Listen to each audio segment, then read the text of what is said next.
In 1910, a group of the richest men in the world took part in a secret meeting at Jekyll Island, Georgia, just across the Florida border. The occasion for this clandestine gathering was the conception of the Federal Reserve banking system as a direct remedy to the panic of 1907, the first worldwide financial crisis of the 20th century. Instead of enhancing the stability of American banking, as these men pretended it would, the Federal Reserve would instead cast the entire Earth into multiple world wars and an even more terrible financial crisis, the Great Depression of 1929.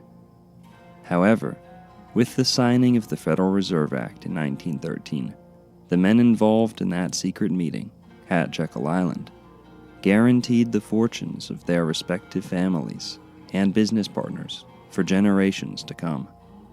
As a direct result of this legislation, a majority of humanity is today fiscally enslaved by an international cult of banking elite. In 1994, American author, filmmaker, and Army veteran G. Edward Griffin published The Creature from Jekyll Island, which uncovered the secrecy and motives behind that infamous meeting at the Jekyll Island clubhouse. Although the book is wonderfully written and meticulously researched, it failed to consider the unique Native American history of Southeast Georgia and how ancient Indian magic may have fostered such a despicable deed. It would not be until American preacher and Christian mystic Timothy Bence gave a telephone interview around 2012 about a trip to Jekyll Island just before the 2007 financial collapse that a more insidious connection between the Federal Reserve and ritualistic human sacrifice was brought to light. Bence told of how an unusually tall tribe of Indians, known as the Timucua, native to the area, sacrificed their firstborn children in a nearly identical manner to the Canaanites from the Old Testament, going as far as to reveal that a cottage on the island, once owned by John D. Rockefeller, one of the wealthiest men in the world, had been built on top of the very spot where a sacrificial altar once stood. Although these stories have been touched on by others, I do not believe any have done it the justice it deserves. I found most of these videos to be preoccupied with Hollywood fairy tales, lazily edited, and in one case, they had actually selectively censored much of Tim Bence's interview, leaving out vital connections to Israel's historical record of usury and blood sacrifice, along with almost all mentions of Bence's religious inspiration for exposing Jekyll Island in the way that he did. These videos were also lacking in an intimate knowledge of the Florida-Georgia coastline and its native peoples. And on my channel, you can rest assured that you will never see a misleading AI-generated thumbnail or hear an AI-generated script. In light of these shortcomings, my girlfriend and I set out to uncover the forbidden history of Jekyll Island, Georgia, and to verify the story of Timothy Bence by actually going there ourselves. With God's good graces, much prayer and protection in the form of cigar and marijuana smoke, we ventured into what some would consider the most evil place on earth. Despite attempts by some government officials to obstruct the truth from us, we met exactly who we needed to speak with and were granted access to every place that we needed to see, even the restricted ones, all of which we captured with audio and video recording.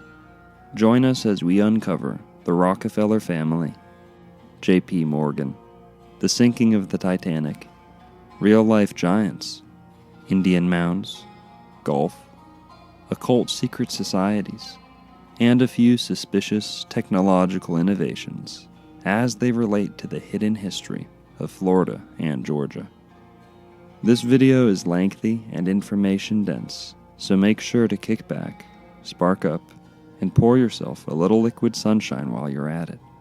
The views expressed in this video do not necessarily reflect my own. Now enjoy. Welcome to Florida, baby.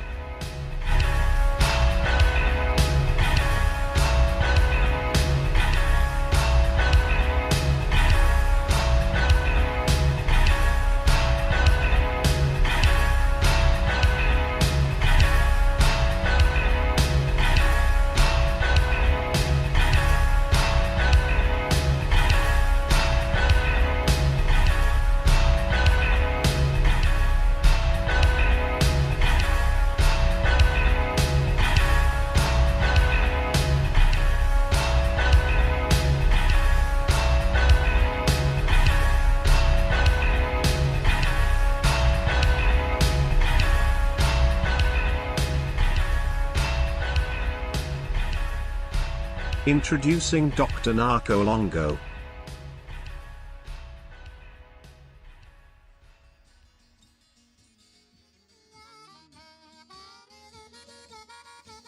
Part 1. A History of Jekyll Island. Jekyll Island is an island on the Atlantic coast of southeast Georgia, in Glynn County, located only 30 miles north of the Florida border. According to the New Georgia Encyclopedia, the 5,700-acre barrier island is fronted by Jekyll Creek and salt marsh on the western side, and defined by its beach and the Atlantic Ocean on the eastern side. The natural environment of Jekyll Island is a magnolia live oak forest canopy with a forest floor dominated by palmetto and scrub oak. Mammals found on the island include white-tailed deer, raccoons, rabbits, and squirrels. The tidal creeks and streams of the salt marsh provide a variety of resources, including seasonal fish and shellfish. The indigenous people who inhabited the area when Europeans first arrived were the Timucua and Guale tribes. Keep these tribes in mind, as we will be discussing them in depth further on. French Huguenots led by Jean Ribault are the first Europeans to have attempted an official settlement on Jekyll around 1564, as they colonized what was then known as La Florida. But the Spanish may have landed on the island as early as 1510, giving it the name La Isla de Balenas, meaning Island of Whales, while the French called it Ile de la Somme. Now we come to the naming of Jekyll Island. In 1733, after founding the province of Georgia for England, General James Oglethorpe named Jekyll Island in honor of his friend, Sir Joseph Jekyll, a British barrister, judge, and high-ranking Whig politician who sat in the English and British House of Commons for 40 years, from 1697 to 1738. Bearing this name, it would seem Jekyll Island was destined for a future of finance, as Joseph was a wealthy financier himself. He was instrumental in convincing the House of Commons to fund the colony of Georgia. Never before had Britain directly supplied a colony with government funds. Joseph would also personally contribute $600 to the colony, which was quite a bit of money in those days. Interestingly, around 1740, Jekyll Island saw the creation of Georgia's first ever alcoholic brewery. In 1792, Christophe du Bignon, a Frenchman fleeing the French Revolution, purchased a significant parcel in Jekyll. The island was then confiscated by Great Britain after its then owner, John Martin, was accused of treason. Although it would fall into the hands of Americans, the War of 1812 saw British military raids against the island. When a ship known as the Wanderer docked at Jekyll Island in 1858, its human cargo became one of the last known shipments of blacks sold into American slavery. After the Civil War, Jekyll Island would quickly become a favored retreat for many of the world's wealthiest families. In 1886, the island was purchased by the Jekyll Island Club, a turn-of-the-century vacation resort patronized by America's leading families. By 1904, Munsey's magazine had deemed Jekyll Island, quote, the richest, the most exclusive, the most inaccessible club in the world, end quote.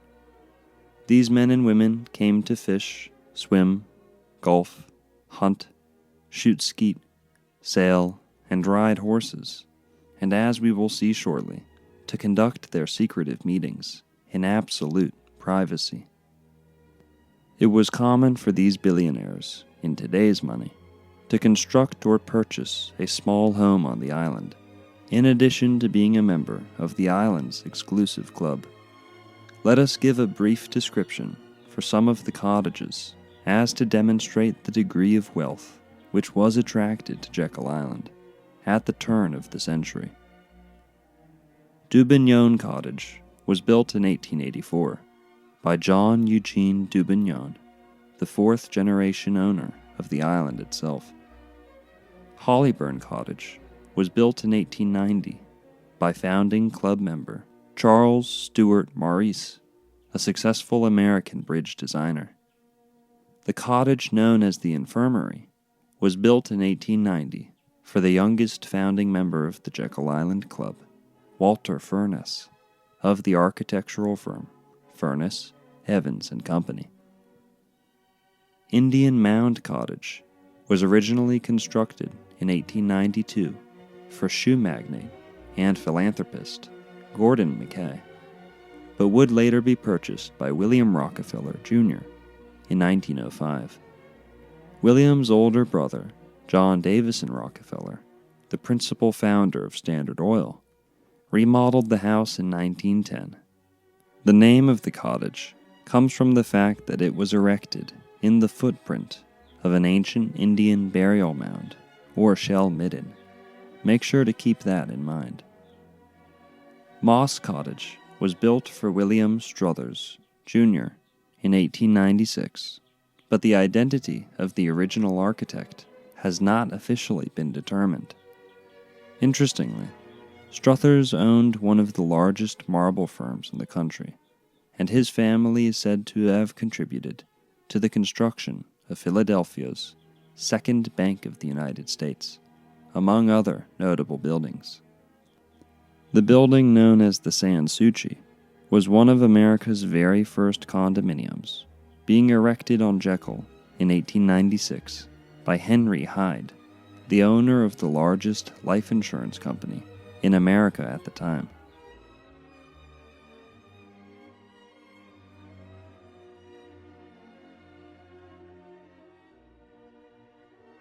The Strange Case of Dr. Jekyll and Mr. Hyde is an 1886 Gothic novella by Scottish author Robert Louis Stevenson.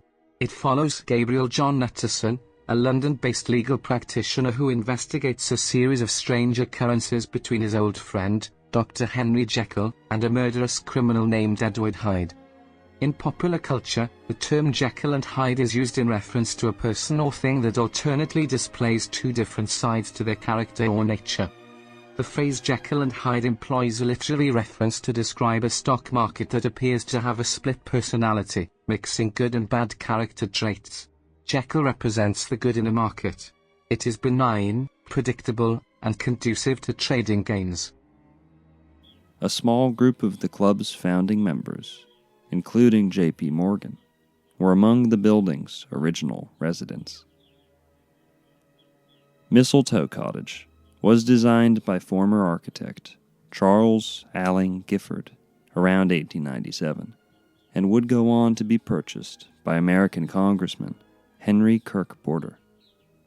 Goodyear Cottage was built by famed architects Carrere and Hastings in 1906 for the lumber baron Frank Henry Goodyear, whose family would go on to dominate the rubber tire industry and plaster their name on America's few remaining airships.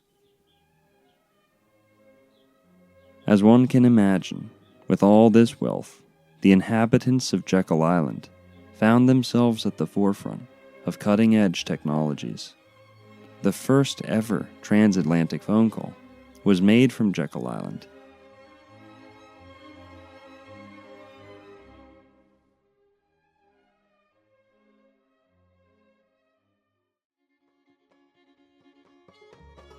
The families of Jekyll Island also had access to fully electric automobiles, known as redbugs, as early as World War I. Do it. You can take a drive. It's going to take you on a drive.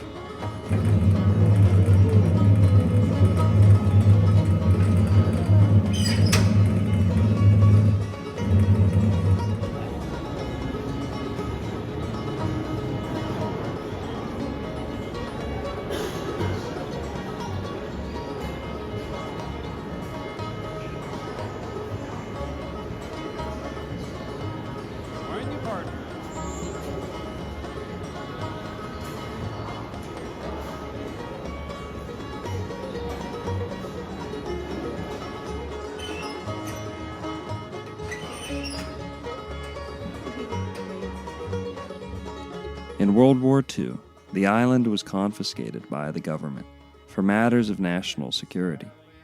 However, the state of Georgia then purchased Jekyll Island through a condemnation order on October 7, 1947, for $675,000. Interestingly, on this very day, President Truman would make the very first televised broadcast from inside the White House. Jekyll Island has been operated as a state park ever since that day, but was only accessible by boat until 1954, when the first bridge was completed. Although the island is technically owned by the state of Georgia, it is actually run by a self-sustaining, self-governing body. Part 2. The Federal Reserve. Having now provided a brief history of the island and the wealth which was attracted to it, we may now discuss the most infamous event in Jekyll's history, the conception of the Federal Reserve. The following comes to us from George Edward Griffin, author of The Creature from Jekyll Island, first published in 1994. Municipalities such as this. That's Mr. G. Edward Griffin. Yes.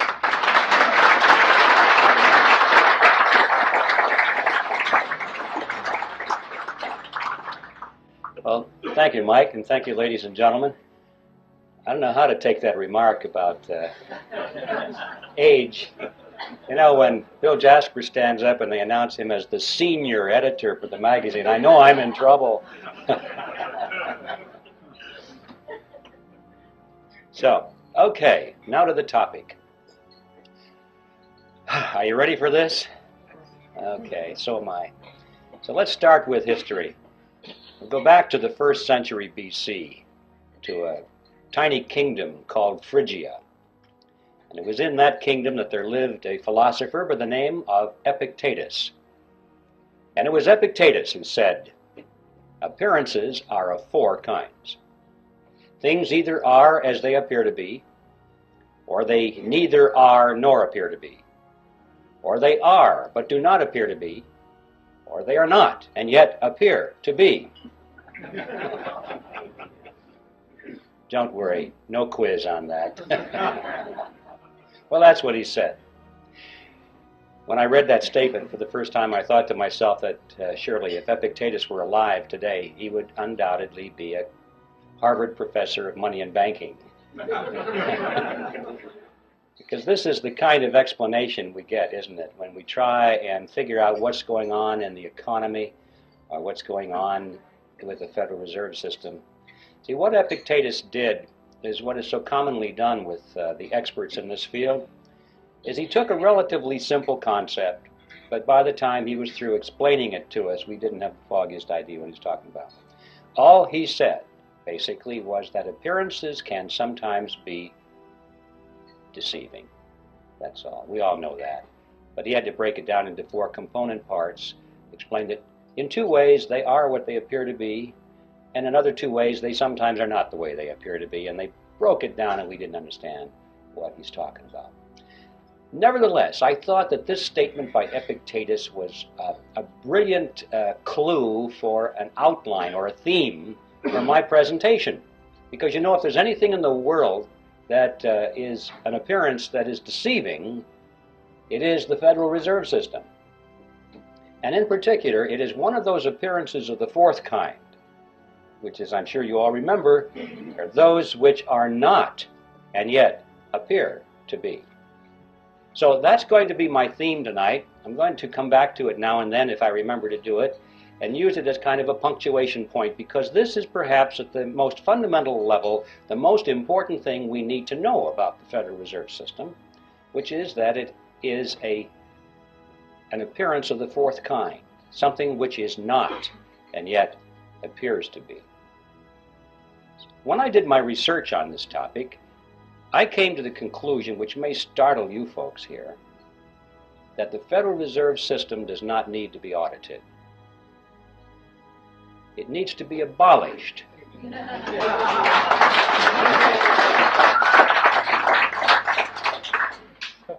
reason I say that is because I'm sure that if they audited the Federal Reserve System, they would find out that it's doing exactly what it's supposed to do. There's no secret there. There's no shenanigan going on behind the scenes. It's all out in the open. If we'll just study the Federal Reserve System on the basis of what we know already, if we'll read their literature, if we'll dig into the history, we find out that it's one of the greatest scams of all history. Out on the surface, it doesn't need an audit. An audit, I'm sure, would merely delay the process for a couple of years, give the American people the false impression that something is being done about this problem, and at the end of 2 years they'd say, well, the books are clean. I came to the conclusion that the Federal Reserve needed to be abolished for 7 reasons, actually, and I'd like to read them for you now. I've stated them in rather concise terms. Hopefully they'll have some shock value so you can remember them. And here they are. First of all, it is incapable of accomplishing its stated objectives. 2, it is a cartel operating against the public interest. 3, it is the supreme instrument of usury. 4, it generates our most unfair tax. 5, it encourages war. 6, it destabilizes the economy. And 7, it is an instrument of totalitarianism. Now, I don't know what you think about those 7 points. I know that a lot of you are totally in agreement with it. I can tell by your reaction. I trust that there are some skeptics here tonight. I hope there are. Otherwise, I feel like the minister talking to the choir. Usually there are skeptics in my audience, and frankly, those are the ones I'm most interested in talking to. And for the skeptics, I'm sure that you're thinking, those sound like pretty far-out statements. How could you ever demonstrate them to be true? But I think you would agree, regardless of your preliminary conclusion about those statements, that if any of them could be proven to be true, it would be good enough reason to abolish the Federal Reserve System. So let's take a look and see whether they can be supported. Time doesn't permit to go into all 7 of those here this evening, but I would like to splash around on at least the first 4 of them to show you that indeed there is ample evidence to support these conclusions. And I think the best place to begin with all of this is where the action was, and that is the creation of the Federal Reserve System. And that takes us directly to the title of my book, The Creature from Jekyll Island. You can almost hear the music being played in the background as they do some kind of a spot commercial to sell this book.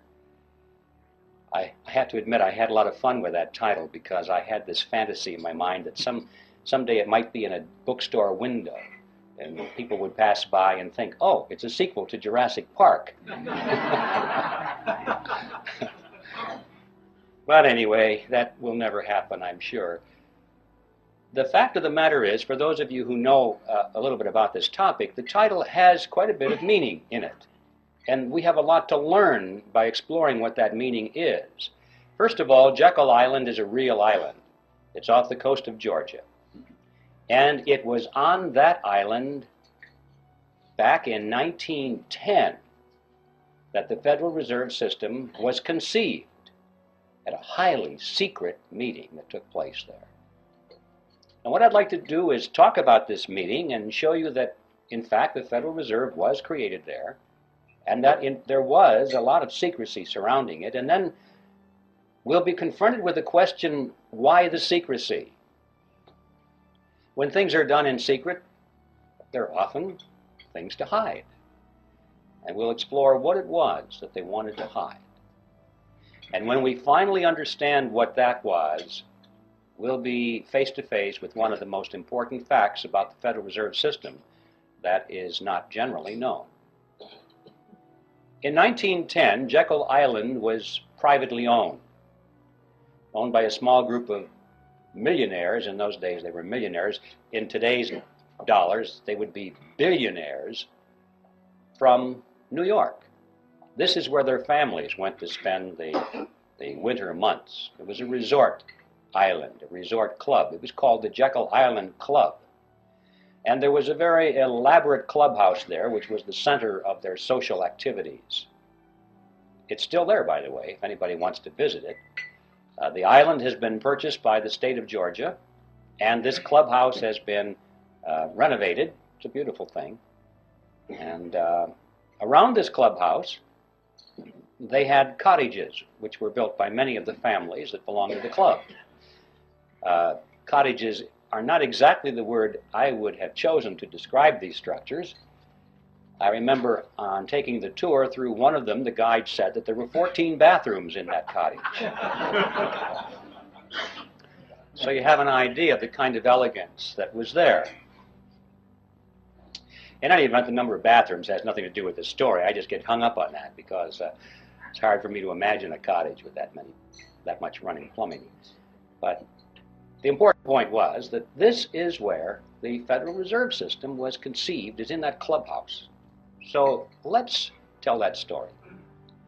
It all began in November of 1910 when Senator Nelson Aldrich sent his private railroad car to the New Jersey Railroad Station, where there it was in readiness for the arrival of himself and 6 other men who were instructed to come under conditions of great secrecy. For example, they were told to come one at a time, not to be seen together, not to dine together on the night of their departure. If they had arrived at the same time, they were instructed to pretend as though they didn't even know each other. They were to avoid newspaper reporters, because these were well-known men, and had they been spotted by reporters, which often frequented the railroad station, especially had they been seen together, many questions would have been asked. One of the men carried a shotgun in a big black case, so that if he had been asked where he was going, he was prepared to say that he was going on a duck hunting trip. And the interesting thing about that little piece of the history is that this man, we find out later from his biographer, never fired a gun in his life. He even had to borrow that shotgun in order to participate in this deception. Even after they got on board the railroad car, this pattern continued. They were told to use first names only, not to use last names. And 2 of the men adopted code names completely. The reason for that is that they were afraid that the servants on board the train would recognize who they were if they used their last names. And they knew that if word leaked out in that fashion and eventually found its way into the press, the whole purpose of the meeting would have been completely destroyed. So absolute secrecy was essential. Well, the train traveled for 2 nights and a day on a 1,000-mile journey to the south. And when they awoke on the second morning, the car was on the siding, the railroad siding at Brunswick, Georgia. And from there they took the ferry boat across the inland strait to Jekyll Island and to the clubhouse. And for the next 9 days, these men sat around a table and hammered out all the important details of what eventually became the Federal Reserve System. And incidentally, if you visit that clubhouse today, you can walk down to the end of the one corridor there, and on a door is a brass plaque. And it says, "In this room, the Federal Reserve System was created." When they were done, they got back on board the train, back to New York, and disappeared. And for quite a few years after that, these men denied that any such meeting ever took place. It wasn't until after the Federal Reserve was firmly established that only then did they begin to talk openly about it. They wrote books on it. One of them wrote a magazine article, and they gave interviews to newspaper reporters. And so now, many years later, it's possible for us to go to the public record and find in print detailed descriptions of what happened at that meeting. Well, who were these men? The first one I've already mentioned, the one with the railroad car, Senator Nelson Aldrich, who was the Republican whip in the Senate. He was also chairman of the National Monetary Commission, which was that special committee of Congress which was created for the purpose of proposing legislation which was to reform banking. That was the idea. Banking needed reform. And the American people were greatly concerned in those days over things that were going on in the banking industry. People were losing their money in the banks because they weren't keeping their promises to hold their deposits in reserve. There were runs on the bank and the banks couldn't pay the people back. But most of all, they were concerned over the concentration of financial power that was in the hands of a small group of very powerful and large banks in New York on Wall Street. This is what they called the money trust. That was the name. And it was a very popular expression in the newspapers.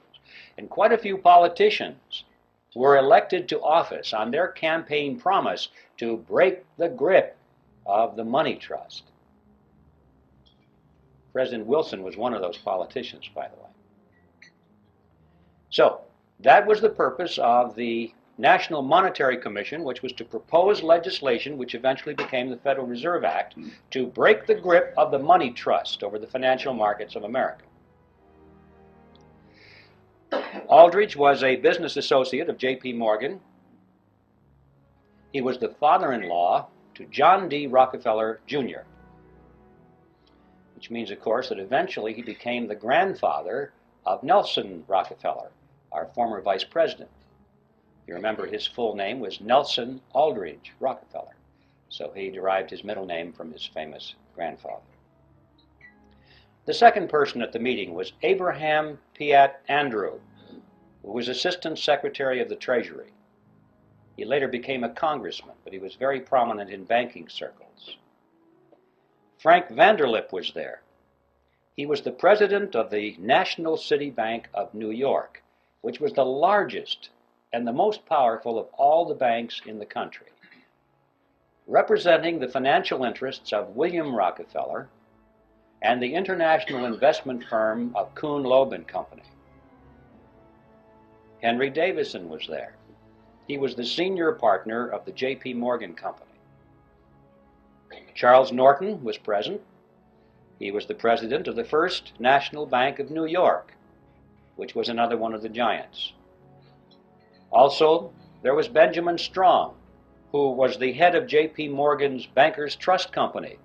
And incidentally, 3 years later, when the Federal Reserve System was finally created, he became the first head of the system. And finally, there was Paul Warburg, who was probably the most important of all the men there because of his knowledge of banking as it was practiced in Europe. Paul Warburg was born in Germany. He eventually became a naturalized American citizen. He was a partner in Kuhn Loeb and Company. He was a representative of the Rothschild banking dynasty in England and France. And through all the years of his banking in America, he remained in very close contact with his brother Max Warburg, who was the head of the Warburg Banking Consortium in Germany and the Netherlands. Paul Warburg was one of the wealthiest men in the world. And those of you who are Little Orphan Annie fans, you'll remember Daddy Warbucks. Well, Paul Warburg was the real Daddy Warbucks, after whom that character was named. And everyone at the time knew it. I have his photograph in the book. If you'd like to compare his picture to the drawing rendition of Daddy Warbucks, you'll see the similarity between Warbucks and Warburg. And also, while we're on the subject of cartoon characters, anyone who's played Monopoly will remember the drawing of the capitalist with the handlebar mustache and the cigar. That's J.P. Morgan. Those are the 7 men who were on Jekyll Island. And as incredible as it may seem, they represented approximately 1/4 of the wealth of the entire world. And these are the men that sat around a table on Jekyll Island and created the Federal Reserve System. What's going on here? Should arouse our curiosity a little bit. It didn't just happen. Well, speaking of it just happening, for the skeptics, You're probably wondering, did it really happen that way? Perhaps Griffin is exaggerating this to make a point. Well, yes, it really happened that way, and to illustrate that, we could go to a lot of documentation, but to simplify this, I'd like to just read for you a short excerpt taken from one article written by Frank Vanderlip, who was one of the attendees at that meeting. And this was written in the Saturday Evening Post, and it appeared on February 9, 1935. And this is what Vanderlip said. I do not feel it is any exaggeration to speak of our secret expedition to Jekyll Island as the occasion of the actual conception of what eventually became the Federal Reserve System. We were told to leave our last names behind us. We were told further that we should avoid dining together on the night of our departure. We were instructed to come one at a time, and as unobtrusively as possible, to the railroad terminal on the New Jersey littoral of the Hudson, where Senator Aldrich's private car would be in readiness, attached to the rear end of a train to the south. Once aboard the private car, we began to observe the taboo that had been fixed on last names. We addressed one another as Ben, Paul, Nelson, and Abe. Davison and I adopted even deeper disguises, abandoning our first name. On the theory that we were always right, he became Wilbur and I became Orville, after those two aviation pioneers, the Wright brothers. The servants and train crew may have known the identities of one or two of us, but they did not know all, and it was the names of all printed together that would have made our mysterious journey significant in Washington, in Wall Street, even in London. Discovery, we knew, simply must not happen. Or why? What's the big deal here? What's wrong with a group of bankers getting together in private and talking about banking or banking legislation? And the answer to that question is provided by Vanderlip himself in the same article. He said, if it were to be exposed publicly that our particular group had got together and written a banking bill, that bill would have no chance whatever of passage by Congress. Why not? Because the purpose of the bill was to break the grip of the money trust. And ladies and gentlemen, it was written by the money trust. It's as simple as that. Had that fact been known from the very beginning, the public would never have accepted it as a means of breaking the grip over the money trust. And we would never have had a Federal Reserve System because the scam would have been exposed from the beginning. This was like having the fox build the hen house and install the security system.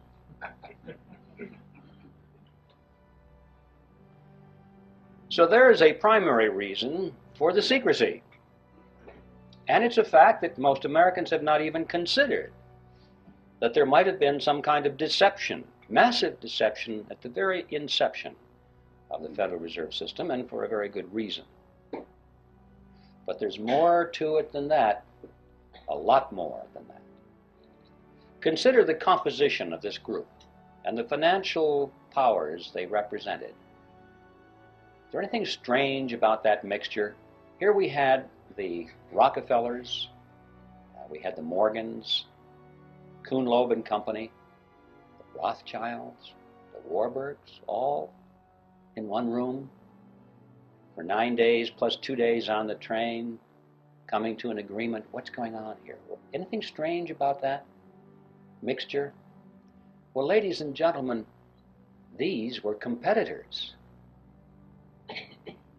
These were the giants in the field which prior to this period had been beating their heads against each other for dominance in the marketplace, for dominance in the financial markets of the world, not only New York, but Paris and London, everywhere. Competitors.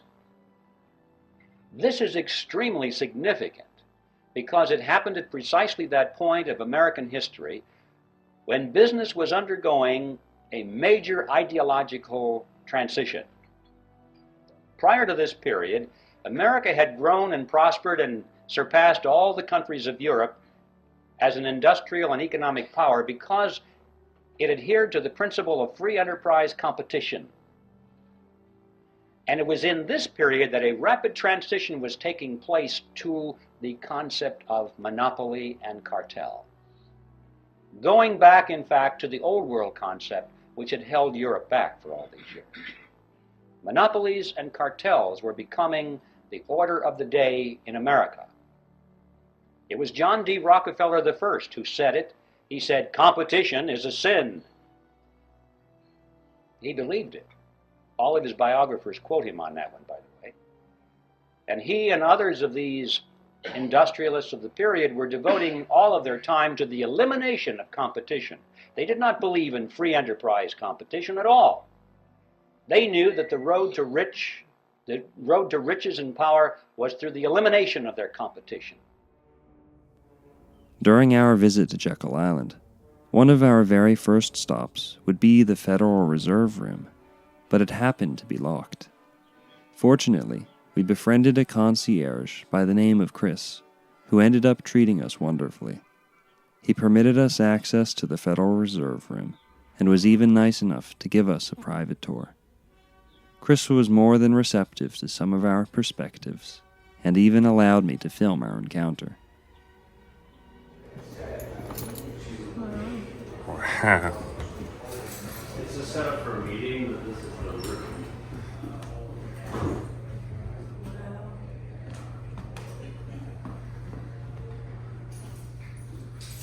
Kind of small, but kind of big. We've got these. Howdy, Chris. Hey there.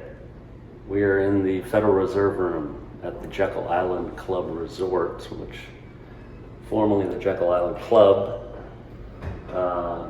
We're standing on a building that was finished in 1886, and we are standing currently in the Federal Reserve Room, where meetings were happening regarding finishing and penning the Federal Reserve and pushing through Congress, which I heard was on Christmas Eve when all their friends were there, but all their enemies were home with their families. And it finally got pushed through in 2010, maybe. And then these gentlemen up here are at least the faces of helping push it through, and Senator Nelson Aldridge of Rhode Island, the majority leader of the Senate and the best informed man on financial matters in Congress. And you've got 5 other gentlemen from the elite of the banking and financial world, 1910. A couple of pictures of Ben Bernanke, Alan Greenspan on the Centennial, 2010. Probably a bit of a meeting, but also just ceremonial photo op day. I believe they're just here for one day. And this is the First Name Club letter at the train in New York, and then on Jekyll, some information, basically how to travel without letting the press or anyone know who knew these people, start to write stories. Why are these people all together? They had to travel on separate train cars and use only their first name. Mm. Yeah. And why isn't Rockefeller on the list right here? Was he not one of the 6? I can only assume he didn't want to be. Because I know he was involved. Yeah, I'm guessing those 6 were talked into becoming the face of this, but behind it, I've heard a lot of people in this room with a lot of conversations that I've had, say that there's other people, including Rockefeller, behind all of it, really behind the idea, right, but didn't really want to be on paper involved. I don't think Morgan's up there either. JP Morgan's not up there. Right. No. So These gentlemen are also already in politics, and they're in the public eye. right. And how about, I just had another question. Is this supposed to symbolize fish? I only know what my design background tells me.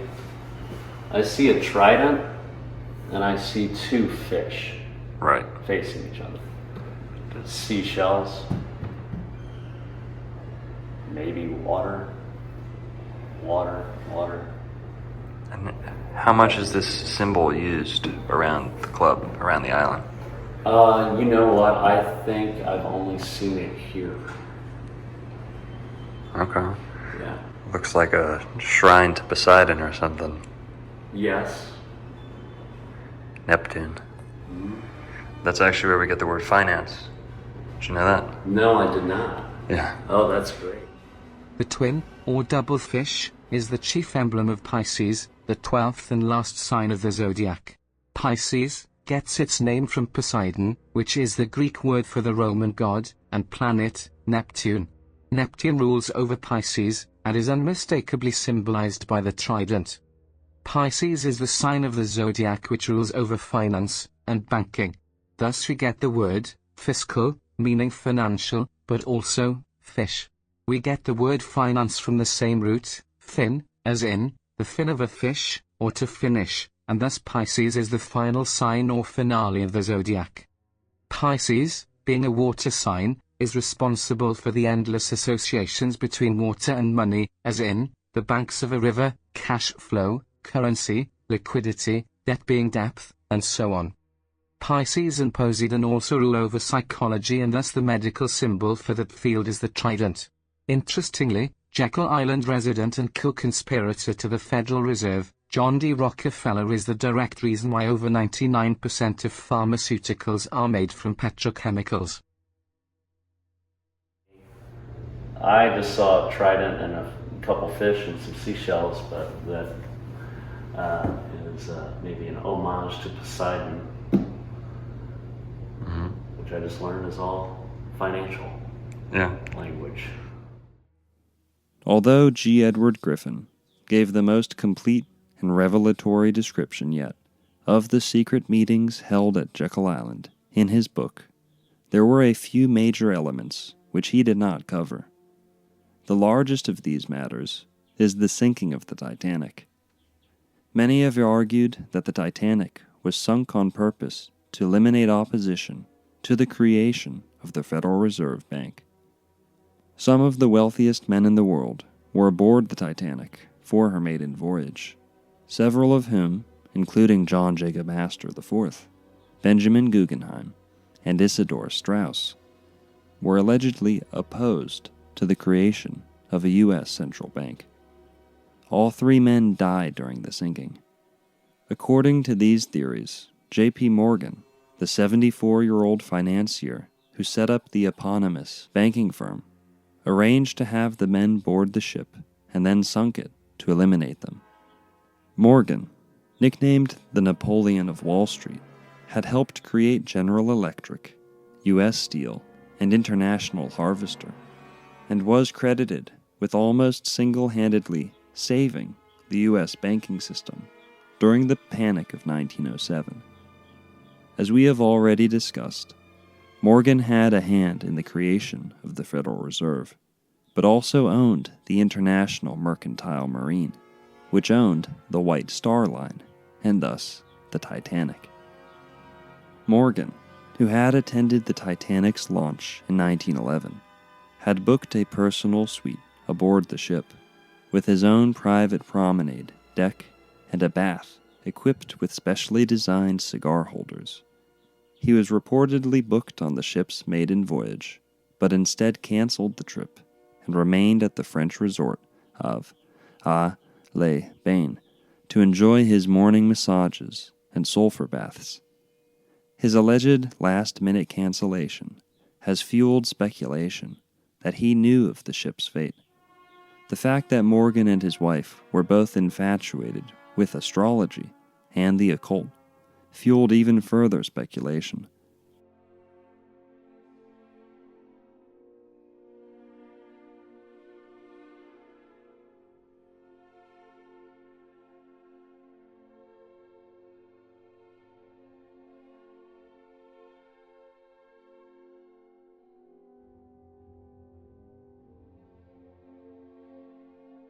There are also many who believe that the ship that sank was in fact Titanic's sister ship, Olympic, disguised as Titanic, as an insurance scam by its owners. The International Mercantile Marine Group, controlled by American financier J.P. Morgan, that had acquired the White Star Line in 1902. Griffin would also neglect to consider Jekyll Island's Native American history and all spiritual reasons for why the island was selected as a meeting place for such an evil endeavor. Part 3. Giant Indians and Child Sacrifice. It would not be until 2007 that American preacher and Christian mystic Timothy Bence uncovered the complete, ancient, and insidious truth about Jekyll Island. The following is an interview with Bence, hosted in 2012 by Rob Skiba, entitled Canaanite Altars and the Federal Reserve. Although this interview has been circulated on YouTube by others, it will be presented here unedited. So, make long story short, when I was over in Europe and we had dealt with some of these, I came back from this trip where the big Canaanite altar had been done, and I just had been gone for 3 months. That whole trip was a 3-month ordeal, and I was ready to make a beeline home and take some rest. And my wife and children had been over with me for part of it. They had come back to Oklahoma, and I was missing my family. I just wanted to get off the plane, and I had a car in New York because my brother lives there, and we had drove out there to visit with him and some friends. And I just wanted to make a beeline home in my car and not stop for anything but gas. When I landed in New York, the Holy Spirit said to me, I know you want to get home. I know you're missing your family. But I need you to do one more thing before you go. And he said, the timing is important. Before you go back to Oklahoma, go down to Jekyll Island, Georgia. Jekyll And I Island. said, Lord, I don't even know, I knew something about Jekyll Island. I had looked at some of the financial issues in the 80s and 90s. I was looking at some of the spiritual applications to financial things, but I really was not up to speed on the history of Jekyll Island. I had just heard it from something. I'd not even read, the book that's called The Creature of Jekyll Island. I'd not even read that book, but I was aware of something about Jekyll Island and financial stuff. So I went in my brother's house, got my computer out, and I just, got on the internet and typed in Jekyll Island, and it's like, what's going on with Jekyll Island? And was praying and asking the Lord, why do I need to go there? And he said, when you get there, I will explain to you what you need to do. But he just told me, he says, go to the island and plan to spend. It's not that far from New York, but he said, I need you to tarry for a day or two and listen to me. I'll tell you what to do. So I discovered when I got online that the Jekyll Island Club, which was this historical, multi-millionaires country club that had been built in the turn of the century, it had just been remodeled and reopened. And I thought, wow, that's interesting. And immediately the Spirit of the Lord said, that's where I want you, book a room there. And so I just booked me a room for that night, then got in the car and headed that way. All the way down there, I'm driving and I'm praying, and I don't like. I know when the Lord tells me to do something like that, I have to obey. At the same time, I'm one of these guys that I don't like doing anything alone. I don't think God sends people alone. I think He often wants us to go in twos or threes, right. And I'm not afraid to go alone, but it's just like, Lord, where's my little buddy Eliyahu? Where's my, there's got to be something important, or God would not be diverting me. And I don't know anybody in Jekyll Island, so I'm thinking, who do I know in Georgia that I can call? Maybe there's somebody that can come over and join me. And And I just was complaining a little bit. It's like, Lord, I'm tired. I've been gone for a long time. I'd really rather be going home. What's so important about Jekyll Island that I got to go there now? And the Lord just encouraged me. He's like, son, please don't complain. I don't ask you to do something unless it's important. I'm directing your steps, and this must be done now. So I quit complaining and grumbling, and I just started praying and cheering up. And so I tried to just pray in the Spirit all the way down there. When I got to the hotel, it was about 9 o'clock at night, and one of the things that I've learned is that whenever God's doing something territorially, He almost always has someone on site that's ready to open the door to Him. Mm-hmm. I call them gatekeepers. In Chronicles, David ordained 4,000 gatekeepers as king, and we need to understand that anointing a little better. That's another story. But I often come into a place, if it's the first time I'm there, and I'm asking, Lord, connect me up with who you already know or who you got your hand on that's able to open the door to your Spirit and what you want to do. And so I expect God to order my steps, and I try to go with my ears and my eyes open, looking for the local that God has His hand on. And they're not always hard to find if you're praying that way. So I walked into the hotel, and the lady behind the desk calls out my name. She says, "Are you Mr. Bentz?"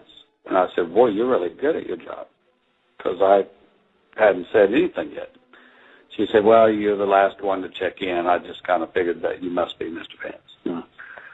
And so it was just a little bit of an exchange that was odd. It was not a normal way to start a conversation on her end. I was a little bit impressed that she was up to speed on her job and she knew who I was.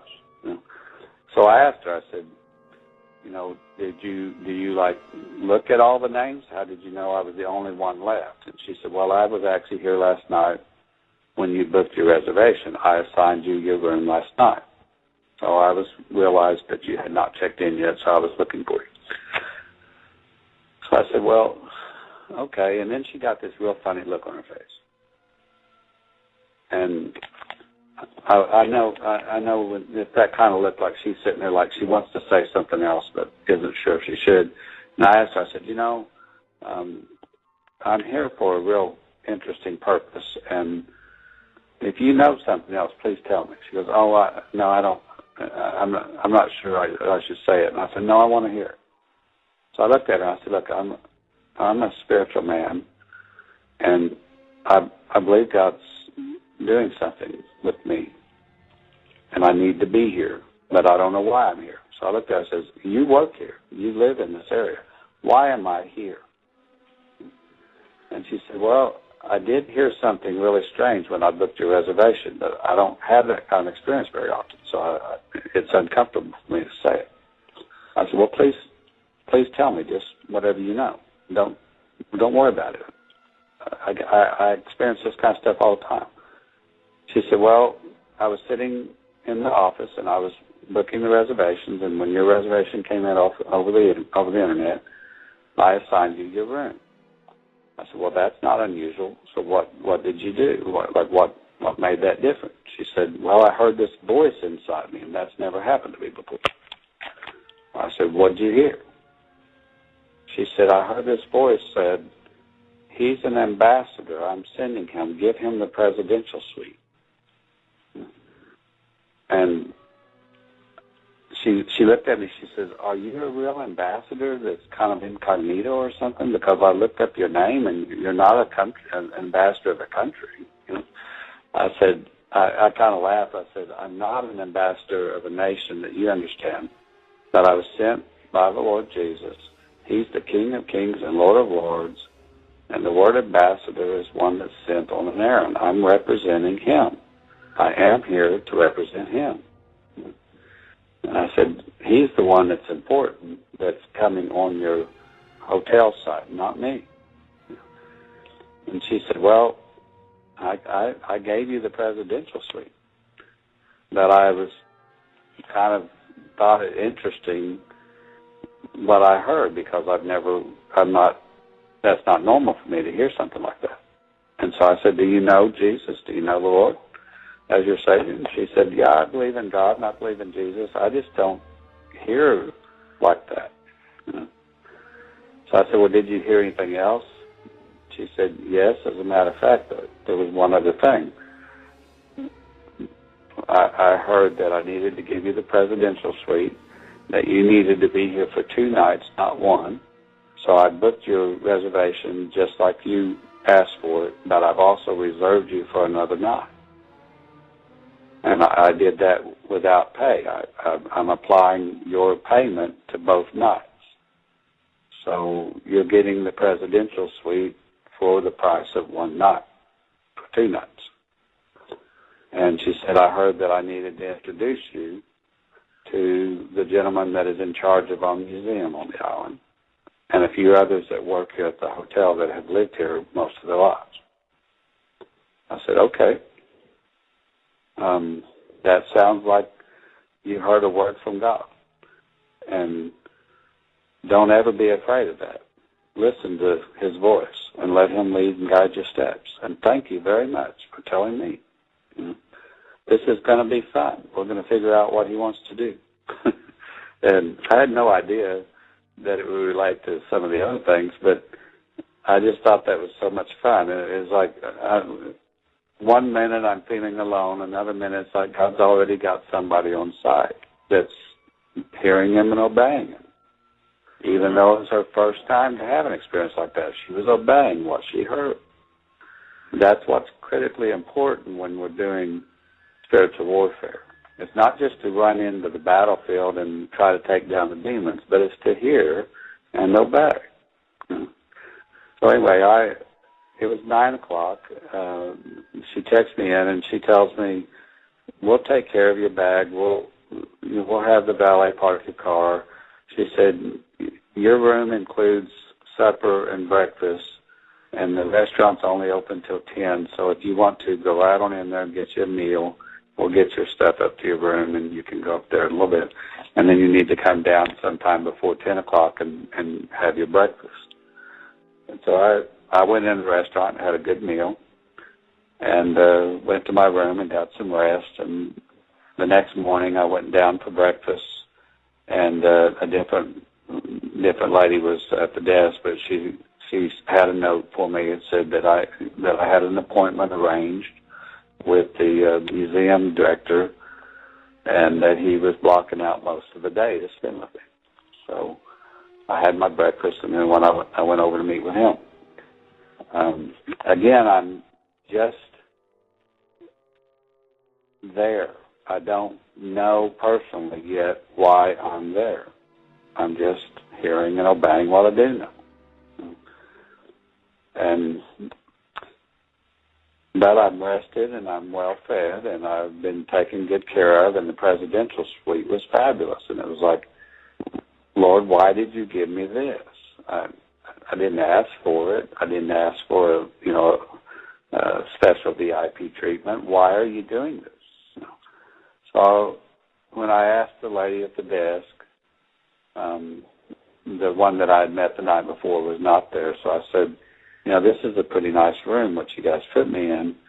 And she looked at me, she goes, no one has stayed in that room since 1948. It's been totally remodeled.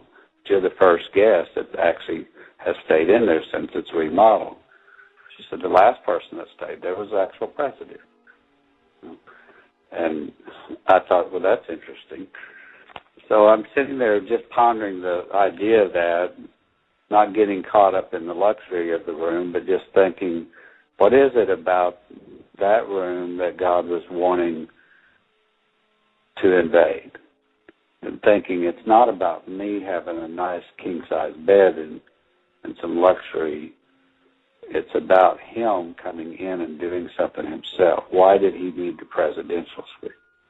Why does he want to do something in Jekyll Island? And those are the way I'm questioning and praying. So I go meet with the museum gentleman. His name is John. And when I go meet with him, I just introduced myself. I told him a little bit about who I was and what I do. He was not a very spiritual guy, so he respected it, but he just kind of told me right off the bat, I don't really understand prayer and intercession, that kind of stuff. He said, I believe in God, but I'm not very spiritual. Then I said, well, that's okay. You're still important. There's something you know that I need to know. And I said, I don't know if you'll understand it, but the King of Kings set this appointment up. There's something you know I need to know. And I'll pray for you, and I'll pray for the business here, and I'll pray for whatever it is that God wants, but just please attend to this as something very, very important, and thank you for your time. So we started talking. He was, of course, started out talking about the financial stuff, because this Jekyll Island is where the Federal Reserve banking system was birthed and conceived. And at one time, when it was functioning in the 1900s up to the 20s and 30s, some say 1/3, some say 2/3 of the world's wealth would vacation on that island. Mm-hmm. It was the highest conglomeration of wealth in a single place very often anywhere in the world back in the turn of the century. So it just seems like a little island that's not anything significant at all now, but it's amazing to see the financial side of the history of that spot. And so I'm sitting there looking at some of the things that he's telling, and just thinking about some of the things he's telling me. We went out, walked around, and he showed me some of the cottages that had been restored, and the club itself, and the tennis courts, and they had a pier where the boats would come up, and he's just kind of showing me the grounds, and then we go to the museum. And he's talking a lot about the financial stuff and the guys that built it, and each cottage was, marked and named. Some of them had been restored, some of them didn't exist anymore, but they had like a sign that this is where this one was, and that one was built by J.P. Morgan, that one was Rockefeller's, and that one was they had each one of them named. Well, they're all kind of native names, and then they're all got some kind of a plaque on who the financial mogul was that had built them. And they're not really elaborate, luxurious mansions. They're just simple cottages for the most part, which was kind of interesting to know that the richest people in the world built them, and they were very low-key and almost like a cabin in the woods instead of a luxurious house like you'd expect. And they all had Indian names. So I started asking him about the Indian history of the island, and he lit up. He just was like, that's what he really wanted to talk about, because he loved the Indian history.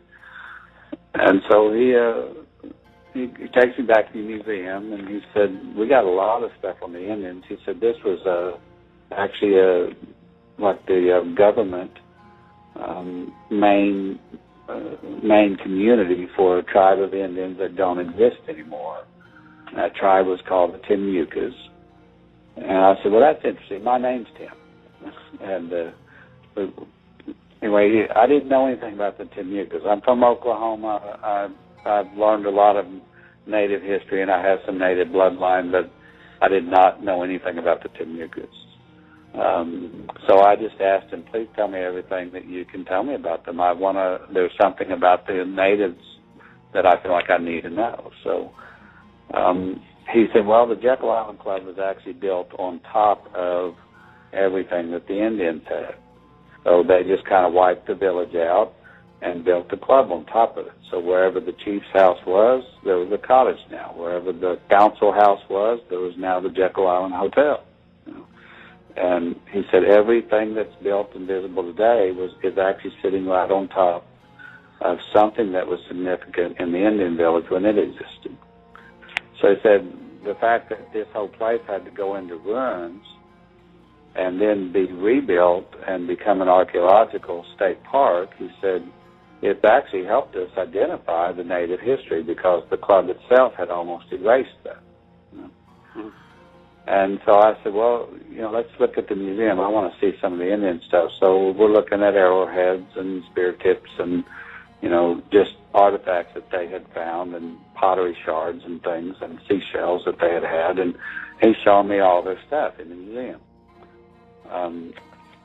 He shows me some fragments of a weapon that was like an unusual bow.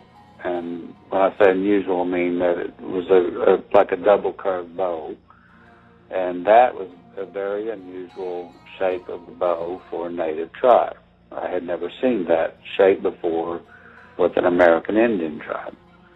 And I've seen a lot of bows and arrows.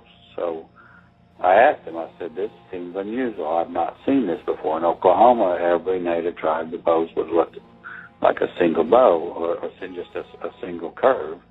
I said, this is quite extraordinary, especially as far back as this tribe was. So he said, yeah, we found a lot of weapon-type artifacts that we've not seen with other tribes. And I said, well, how do you know these were Native Americans? Maybe they were from somewhere else. He said, oh, no, they were the Timia, because they're well established along the Florida and Georgia coast, and he said we got a lot of stuff in 3 or 4 states about them, and they were quite prolific at one time. So he said, we know they're Native Americans. I said, well, all right, what else you got? He said, well, we got some skeletons. He said, do you want to see the bones? And I said, well, yeah. That sounds, don't get to see a skeleton very often. I said, are they where we can actually see them, or are they buried? He said, no, they're visible. So they had a burial site that they had been very respectful for when they built the museum. When they found a burial site, they didn't move the bones. They left them where they were, and they just uncovered them to where they were visible, and then they built the museum on top of it. They did basically the same thing with the museum that the Jekyll Island guys had done with their houses. They put a piece of plexiglass over the burial site so you could see it, but they were still trying to respect where the bones were and not move them. And so I'm looking at 4 skeletons of the Timucua chiefs. And they knew they were chiefs just from different things that were buried with them. So all of a sudden I look and I realize, man, these guys are really tall. And I commented to the guy that, how tall are these guys? They look unusually large. And he said, yeah, they're all about 8 or 8.5 foot tall. I thought, well, that doesn't seem like a normal Native American, especially the tribes that I'm familiar with. He said all the Timucuas were unusually tall, even the women. He said we found other skeletons and parts of bones out in the grounds, and he said we've got pretty good evidence that nearly all of them were extraordinarily tall. And I said, well, what is how do you explain that in relation to other tribes on the Atlantic coast who were not? He said, I don't know. It is an unusual anomaly. He said, oh, by the way, I've got a painting that you might want to see. It's actually the copy of the original. We've got it under lock and key. But he said, I got a painting that actually shows the Indians from a group of French colonists that came to the United States before it was the U.S. This was right after Columbus. He said that it was the first colony of French folks that came over to try to establish a colony on the coast. And he said they landed in Jekyll Island, and they had some interaction with these Indians, and then they got so appalled by what they saw and witnessed that they fled at night and ended up in San Augustine, Florida, and established that city. So I said, were they the Huguenots who were the French group that established San Augustine? He said, yes. I said, well, I'd like to see that painting then. So he pulls that out. I'm looking at it, and it shows the Indians and all their regalia, and they're dancing around and having some kind of a ceremony, and it's got the fire, and it's a typical, either they're having a party or they're having a war scene, and it has some things with the weapons. So I said, gosh, this has got some weapons in it that clearly validates the archaeology that they found. And then I see an altar. And I'm going, I don't know of a Native American tribe anywhere in the country I know some that had log houses or high places or worshipped, nature in some way, or had totem poles or that kind of stuff. But this one has a stone altar, and it looks a whole lot like the one that I had dealt with in the Middle East. And I'm looking at the picture and I'm going, is this an altar? Is this stone like something they're sacrificing on? Because this guy's holding babies in his hands in this picture. He said, yeah, they're cutting those babies, they're hacking those babies up in that painting. And so when you look at the details, two of the shamans or chiefs are holding a baby up by the ankles, and they're whacking their heads off and spilling the blood on this altar. Mm. And I'm like, sir, I don't want to be disrespectful of your training and archaeological understanding and history, but I don't know of any native tribe that did what I'm seeing here, unless it was an act of war. And this is really, really unusual. And I've seen this type of scene with artifacts over in the Middle East. And I've seen weapons like this over in the Middle East. I said, are you sure this is Native Americans and not some kind of colony that came from over there?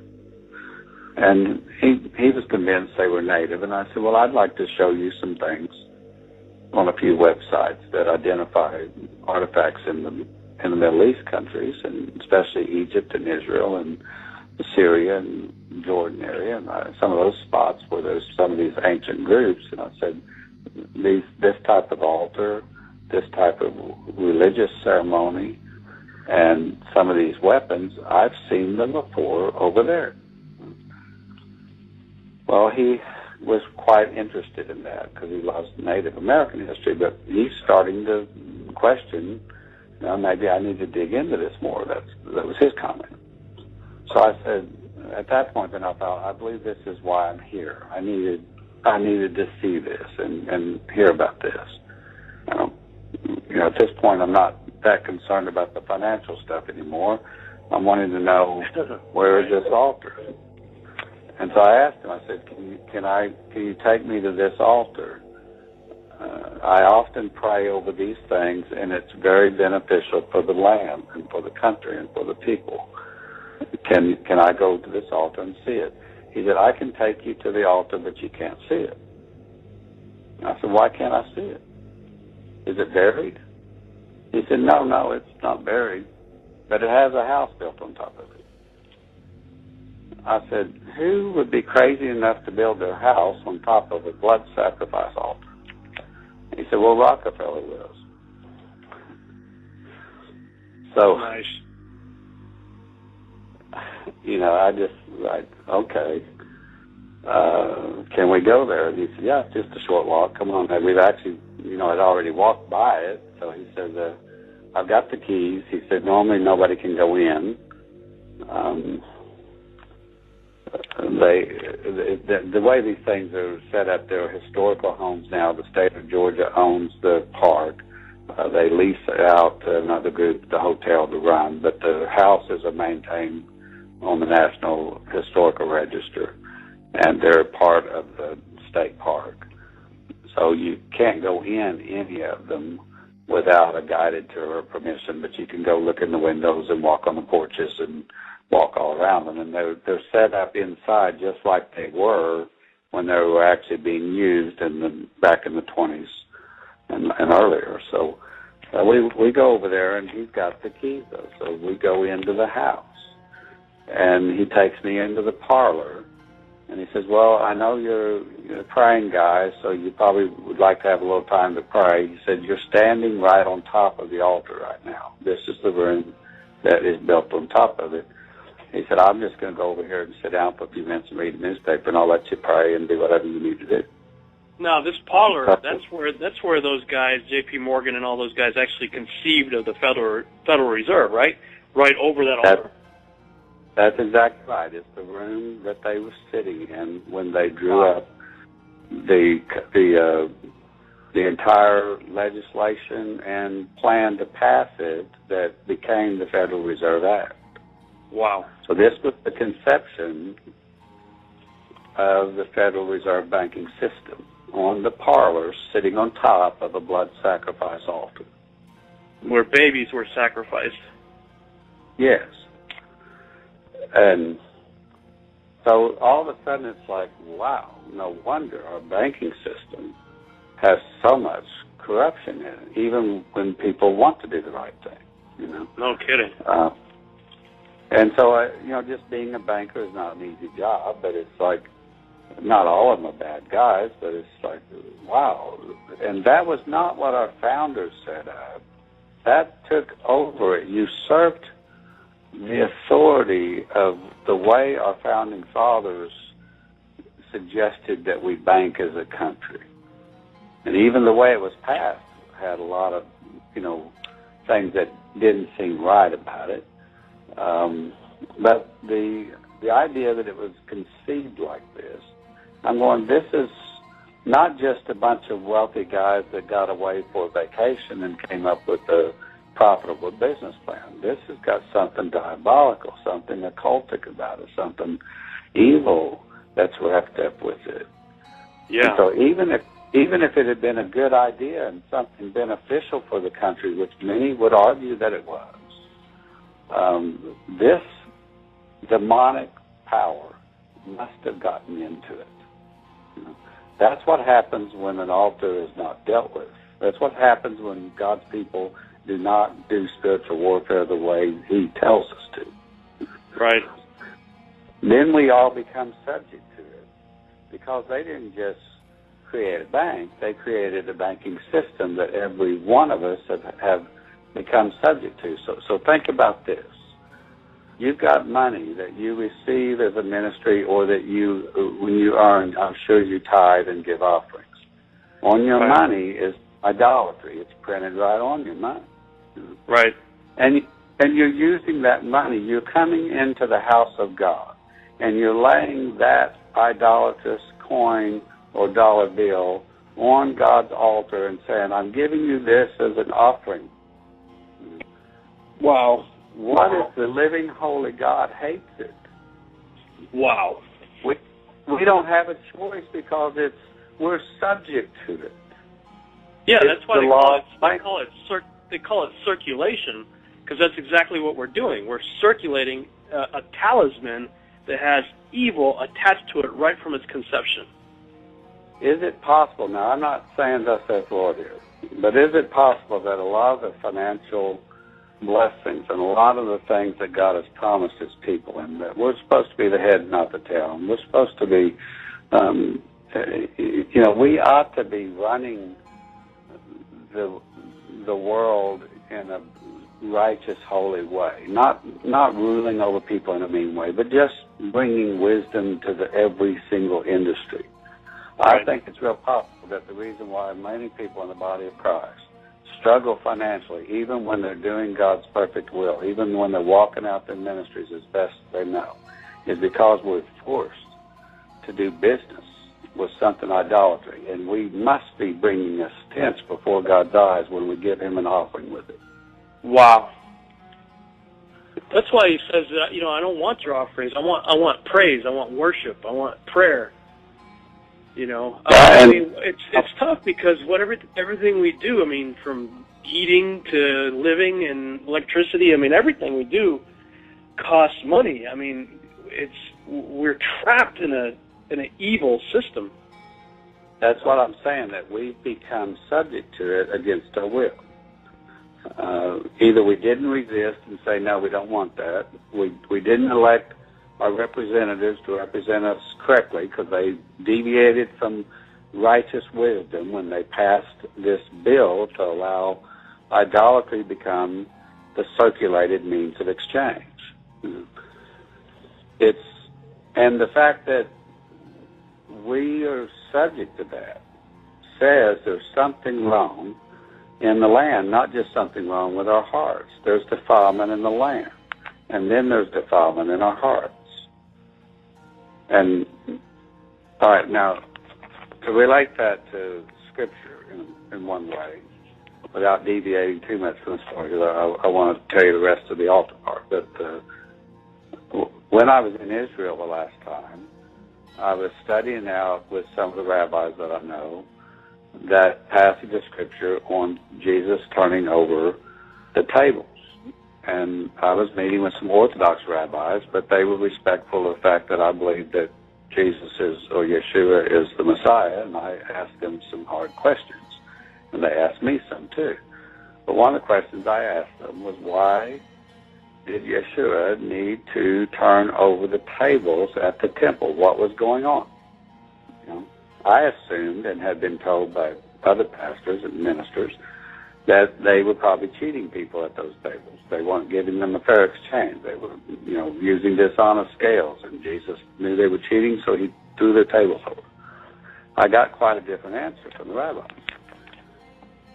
One of them pulled a coin out, and he said, "This is an ancient coin. I carry it around because it was minted here in Jerusalem, and it was discovered and found by a friend of mine when we came back to the land in 1948. It was found on the vicinity of the Temple Mount."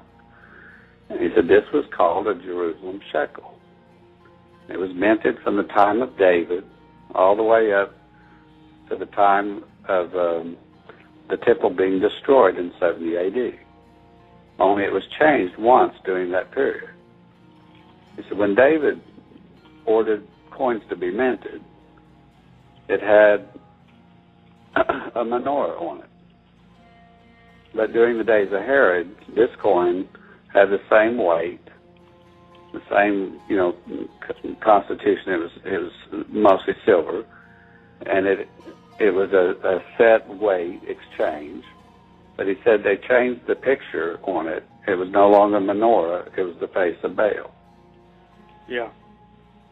And so he had the one that had Baal's face on it. Wow. And I asked him, I said, you're a holy man. I can tell you love God with all your heart. Doesn't it bother you to carry that coin around? He said, yes, but that's why I carry it around. It reminds me how easy it is for Israel to become subject to idolatry. Yeah. Us too. Because he said it was priests that minted this coin with the face of Baal. Wow. And it was a wicked king named Herod who ordered us to do it. And it was Rome's influence that gave us a benefit for doing it by making it something circulating that would make us wealthy but not holy anymore. And so he said, when Jesus, and he said, I'm not going to try to tell you that I think Yeshua is the Messiah.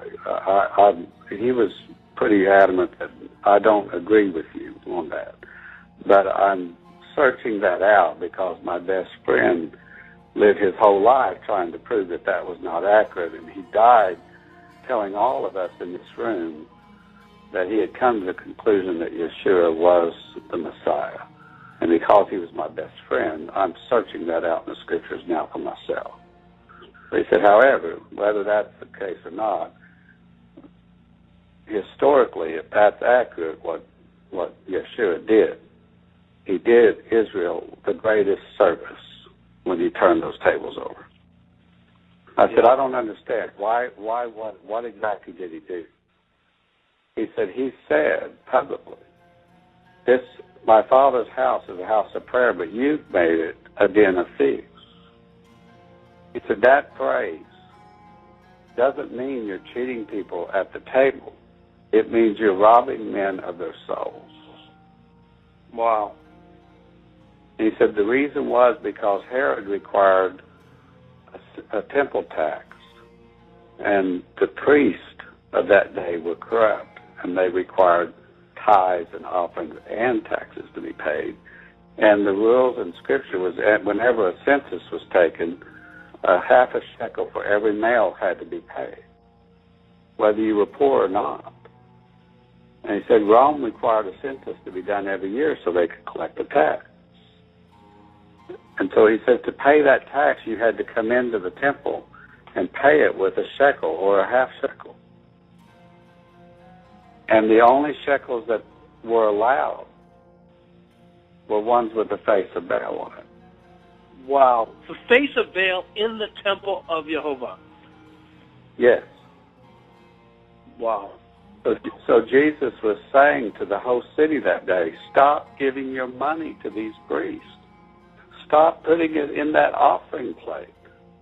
Wow. Don't do this anymore. You're robbing your sons and daughters of their souls because you're trying to bring something idolatrous in front of the face of a living God. Oh, man.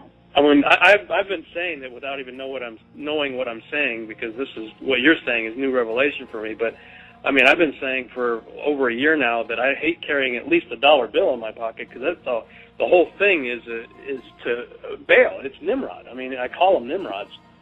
Well, it's yeah, easy to get out of shape thing. over it. I mean, it's really easy to get up. When you learn the truth, it's easy to just want to move somewhere else or want to just give all your money away. It's worthless anyway. And at the same time, right. But it's our means of exchange. What do we do? You know, I'm thinking about Psalm 11, when the foundations are broken, what do the righteous do? We have to repair the foundations in order to lay hold fully of the righteousness. And then it's not just in our heart, it's not just a hope or a desire, but it should become the law of the land, because it's good for everybody. It's not forcing something on others that's bad.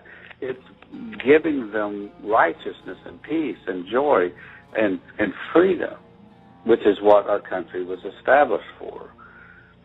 So I took note of that, and I'm sitting there at Jekyll Island suddenly, and the rabbi's words were ringing in my spirit, and I'm just weeping, going, Jesus, we've become subject to something evil.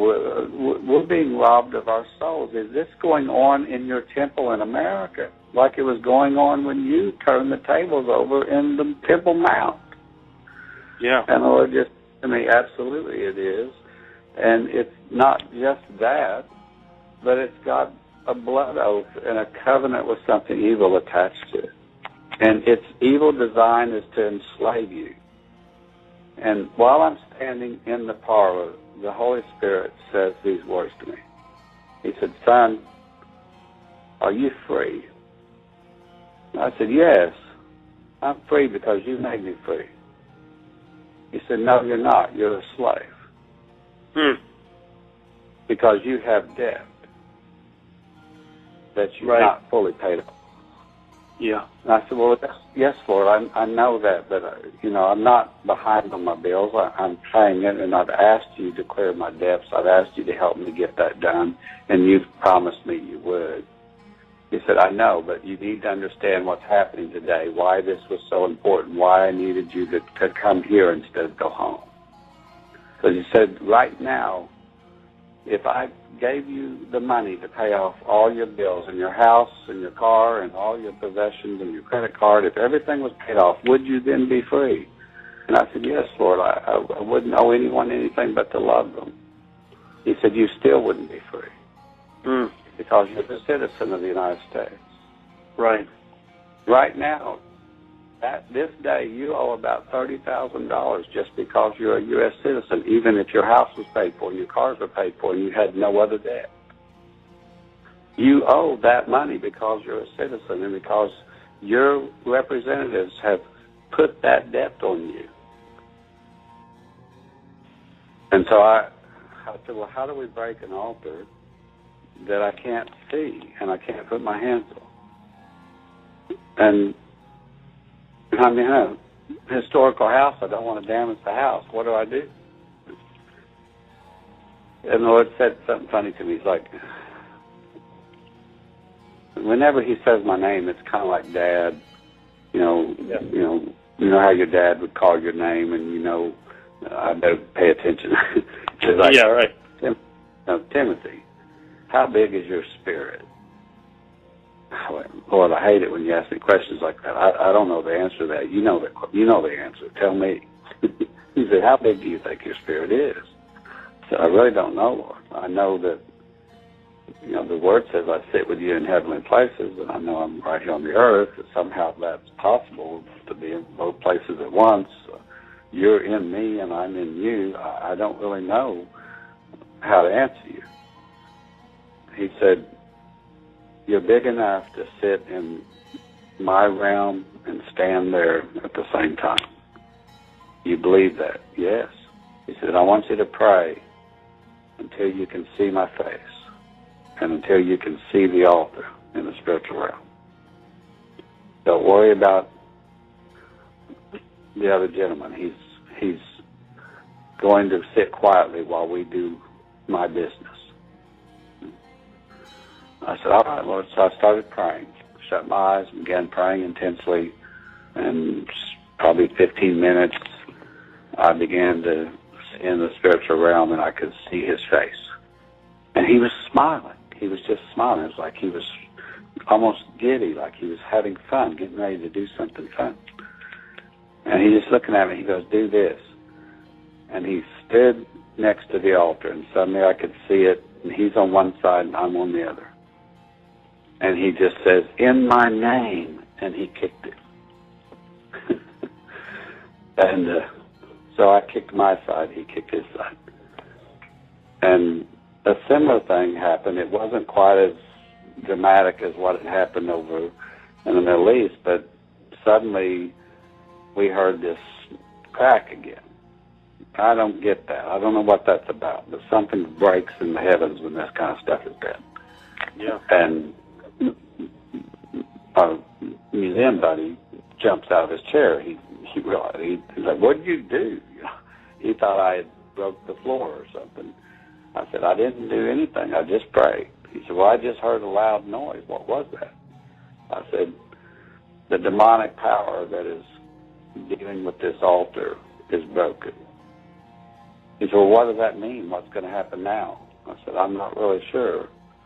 But I know there's going to be a great change that comes with everything that relates to this altar. So we, finished our talk and walked out. I thanked him for the day, and I went back to my room. Prayed around the island a little bit the next day, and the rest of the day, and then had my supper and started home. About 5 days afterwards, after I was in that parlor, the financial collapse happened here in the United States. Part 4. Who's telling the truth? I, like some of you, first became aware of Timothy Bentz's interview about Jekyll Island after watching it when it premiered on the Robert Sepper YouTube channel, but I was pretty let down to discover he had edited out some of its most essential parts. For example, Tim Bentz repeatedly credits Jesus and communicates with what he believes to be the Holy Spirit, guiding him as he uncovers the evil on the island. Sepper removed most of these mentions and would also leave out an entire portion of the interview where Bentz recalls a conversation with a rabbi in Israel who, as a man with the utmost insight, detailed Judaism's ancient history of usury, ritualistic sacrifice, and so-called Canaanite infiltration. Unfortunately, Rob Skiba is no longer alive to discuss that explosive interview, as he passed away in 2021 during the pandemic. Due to his stance against the lockdowns and status as an influential Christian flat earther, the mainstream media had a field day with his death. Although the official listed cause of death was COVID-19, many of his supporters and closest confidants suspect foul play. Timothy Bentz, however, is alive and well, so God willing, we will have him on for an interview as soon as we can. But for now, back to Jekyll Island. If you'll remember, Bentz was given the presidential suite as a surprise during his short stay at the Jekyll Island Hotel. With that in mind, I would like to share a wonderful moment with you. As my girlfriend and I were visiting the hotel ourselves, we wandered into the upper floors. At this point, I was not aware of Tim's divine encounter involving the presidential suite, as Robert Sepper had edited it out of the interview when he reformatted it for YouTube and admittedly, I hadn't heard the original. On the 3rd floor, by chance, we ran into a housekeeper in the hallway heading the opposite direction. From about 50 feet away, she asked, "Are y'all sightseeing?" But without even waiting for a response, swiveled on her heels and started motioning us to follow her. She reached the end of the hallway, and I still hadn't had a chance to answer her. Opening up an unsuspecting door, she proclaimed to us, "This is the presidential suite." All that meant to me at the time was that this room had the super cool tower. But even then, we remarked to each other that it was all too perfect, that her arrival, like our encounter with Chris, the concierge, had been ordained by God in validation of our cause. But as you will soon see, not all of the employees on the island would be so welcoming.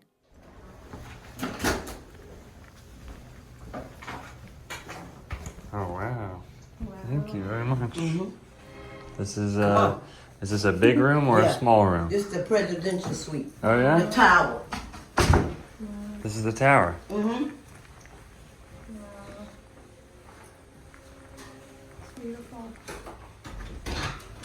So someone was staying in the tower. Oh yeah, always. I had about 8 teenagers in it last week.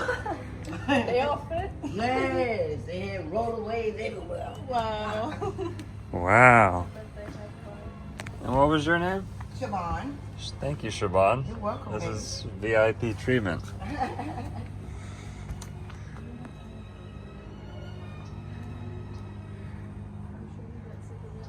Oh no. Not yet? 15 years, I love it. Wow.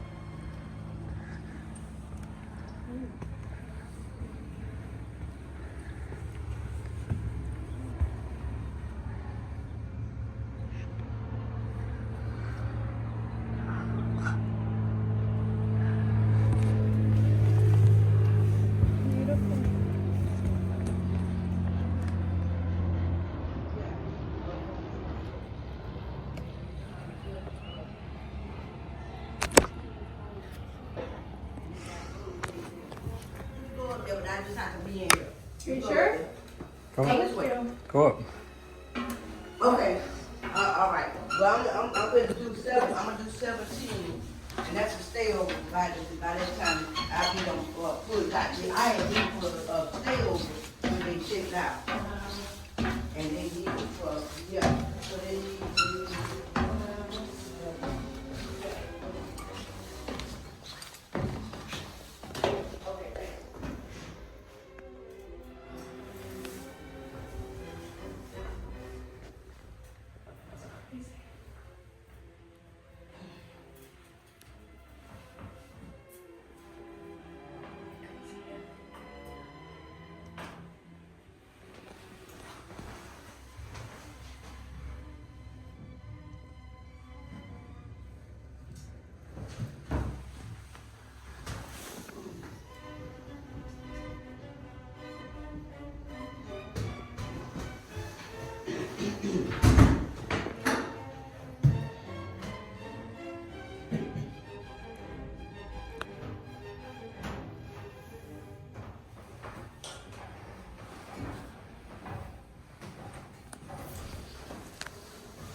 That's amazing. Thank you, Siobhan. Yeah.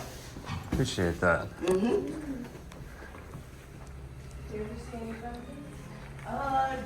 No. Okay. Just before I start working here, they say a lot of them was coming in and out, but I haven't seen any. No. No.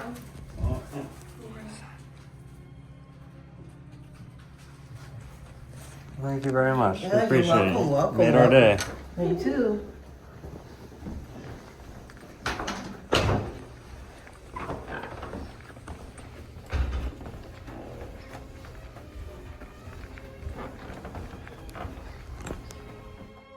In an attempt to substantiate some of the claims which Timothy Bence had made in his interview with Rob Skiba, we went to the Jekyll Island Museum and spoke with some of its employees.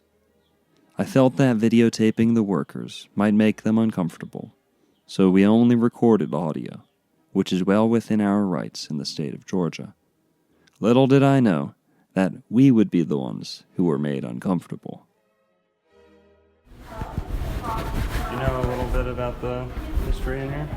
What's Do your you know question? anything about the Indians that were here? Oh, Lucy's our Indian. It was the Wallies and the, I'm not going to pronounce it right, Timucua. I know they were here until about 1500 because once the French and the Spanish came, they were getting smallpox, and then they eventually dispersed and joined other tribes, but that's the extent of my knowledge. We have someone here that actually her degree is in Indian history. And how can I see her? Or does she Hang do- on, let me see, she might be here. Hang on. The first female worker we spoke to was very nice and welcoming, but the so-called expert, whom she brought out to speak with us about the Indians, must have been in a bad mood.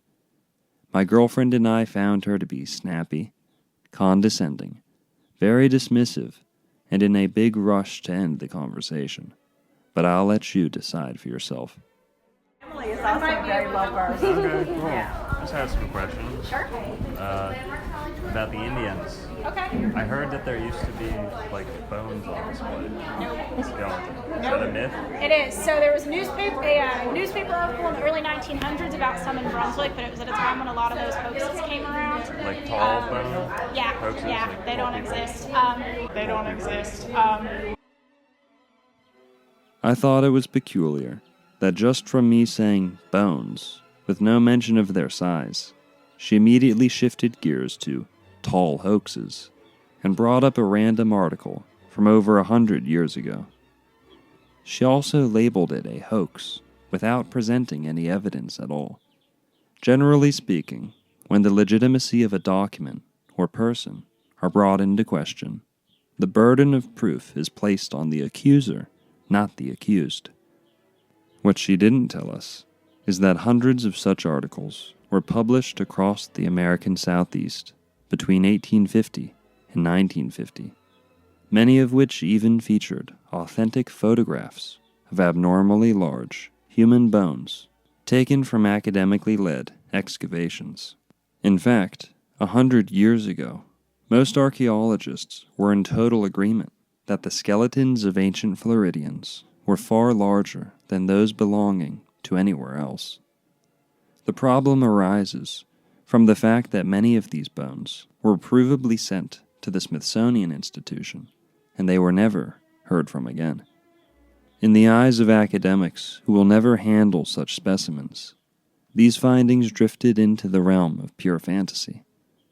Thus, the classification of human remains, which up until World War II had been known as the Florida Colossus, ceased to be taken seriously. We resume. The museum was, and some people say, like the museum was built on top of an altar. Built on top of an altar. What? Bro, what are you talking about, man? Even though the expert had not yet admitted it, I could already tell she had gone into full debunk mode against the Tim Bence interview, which I had not even brought up or planned on bringing up. Unfortunately for her, she did not have her facts straight. Tim never claimed that the museum was built on a sacrificial altar. Tim clearly says it was Rockefeller Cottage, which was built on top of the altar. A swing and a miss for the so-called expert. She then goes on to prattle about how the museum has changed buildings, unaware of the fact that she has already erased her own credibility. This was the stables built in 1897. The original building is across the historic district. I have been in that basement. The only thing down there is mold. There's never been any bones on display, and it was all a hoax. It was all a hoax.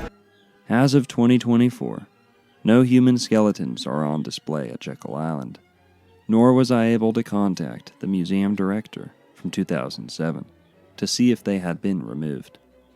As for Bentz's description of how the bones were displayed, being left halfway excavated and then incorporated into a historic building, it is corroborated by the fact that the exact same method of preservation was being used on Temecula skeletons at the Fountain of Youth site in St. Augustine, as can be seen in these postcards and photographs.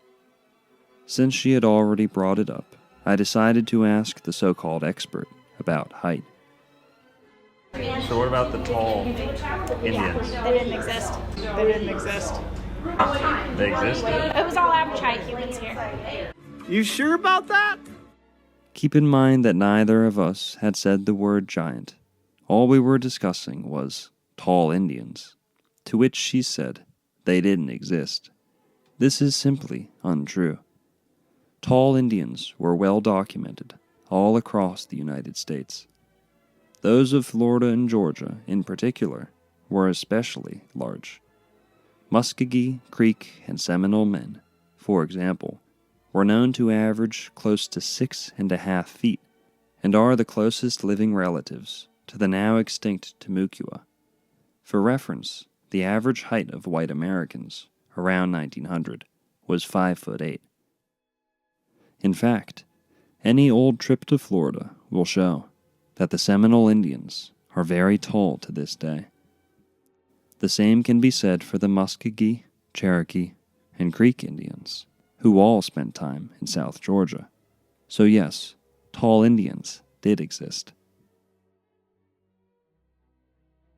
Perhaps she and her supervisors had never heard of Tomo Chichi, from the Savannah area, who was measured at 6'8". They must have never seen The One Who Flew Over the Cuckoo's Nest, which featured the 6'7" Muskogee actor Will Sampson. Nor had they been following the promising basketball career of the 6'5" Seminole Indian Trustin Pierce.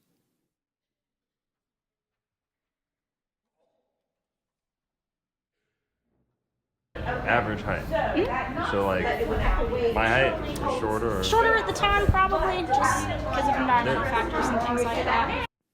She doubled down and this time blamed it on environmental factors. At this point, it became pretty clear that she literally has no idea what she is talking about, as North Florida and South Georgia abound in some of the most nutritious plants and seafood known to man. Not to mention the highest concentration of freshwater springs in the world. Even Ales Herdlicka, the first curator of anthropology for the Smithsonian Institution, remarked on the extraordinary size and density of bones belonging to ancient Floridians as being a direct result of the abundant food and spring water in his 1922 Anthropology of Florida. She must not have read that one in college. Just so you know, there are some bones in FSU. Oh, really? Far larger than mine. Well, not here. I could touch, you could touch. All of the Wendover postcrania is kind of housed in these cabinets, and the crania is just around the corner. So just to kind of show you some of the ideas about the preservation.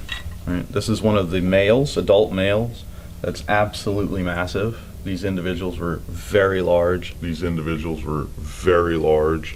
And preservation is just so immaculate that it's hard to believe that these are 8,000 years old. I mean, we've had researchers come in here and say, "Are you sure that they're this old?" They really could be a lot younger. So even just compared to me, right, in terms of a hip placement, my knee is up here, and I'm 5'11". So these are really large individuals, right? And we have some with very unique traits. It's one thing to be ignorant of stuff from across the country, but how can the state of Georgia employ experts who are oblivious to significant findings from their own backyard and professional territory? She then went on to say something completely out of line. I can assure you the state of Georgia doesn't pay us enough to hide that stuff, so, yeah. What? What the f? I can assure you the state of Georgia doesn't pay us enough to hide that stuff, so, yeah. I was wondering. Yeah. Someone told me that they had. Nobody said anything about hiding evidence or obscuring the truth. If I were the sensitive type, I would label that remark as rude, accusatory, and a bit paranoid. In fact, if I were paranoid, I would probably deduce that she was intentionally obscuring the truth from us, based off of her demeanor and responses during this encounter. Why else would a state employee treat us so poorly just for seeking information at a museum of all places? And by the way, we paid over $20 to gain entry to this museum, only to be patronized by a young and ill-informed female employee. Maybe what she really meant to say was, the state of Georgia doesn't pay us enough to know that stuff. She then goes on to show her hand, as they say. There's a YouTube video that goes around. I think some of it's gone on to TikTok as well, but none of it's true. Well, a lot of it is true. This pretty much confirms that she was preoccupied with debunking the Tim Benz interview, rather than earnestly educating us about the island.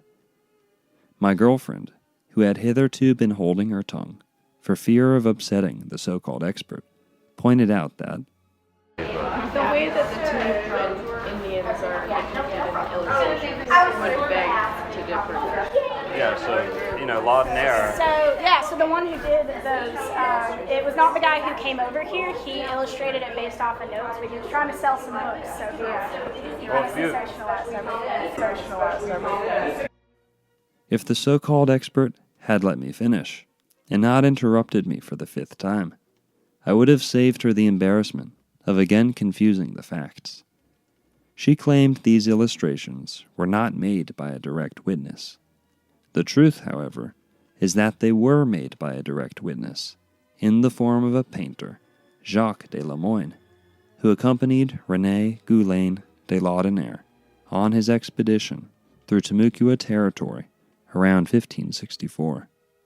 His original paintings would later be converted into engravings by Theodore de Bry. Although the engravings became more widely circulated, the original paintings do exist and show the Timucua to be just as gigantic as Tim Benz and others have suggested. Well, a few of the original drawings do exist. Yeah. And they are a full head taller than the Europeans. Yeah, because he was sensationalizing it because he was trying to sell books. Okay. Yeah. Well, they were a tall people. Yeah, but unfortunately it's not quite as fun as some of the stories would say. Yeah. Although our so-called expert was adamant that the illustrations were sensationalized to sell books, we have already debunked this by establishing that they were originally painted by somebody other than he who profited off their reproductions. Okay. Yeah. But they did sacrifice.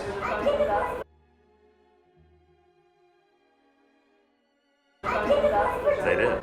Again, that was not here on Jekyll. Again, that was part of the stuff that was added in later. So that was we don't have any archaeological evidence or any actual written documents from people who visited the Timucua and Raleigh saying that had happened. It was something that got added in later. Yeah. You sure about that?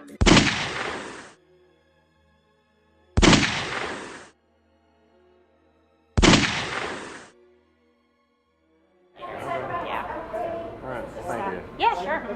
Sorry my answers aren't quite as fun. No, that's okay. It's alright. Maybe I'll come bring a bone sometime. You guys can see. Alright, y'all have a good one. Thank you, too.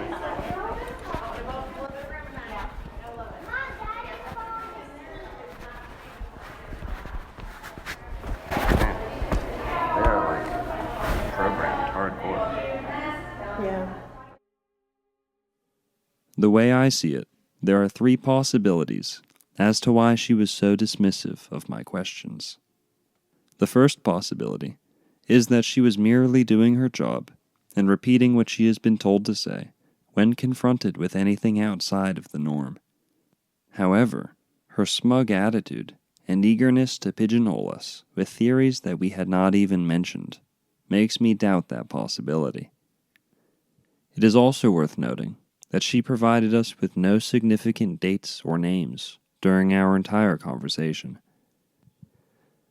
The next possibility is that she had already had a negative encounter with a conspiracy theorist during her time working there, who might have treated her poorly or accused her of obscuring the truth, causing her to treat us with contempt for asking similar questions.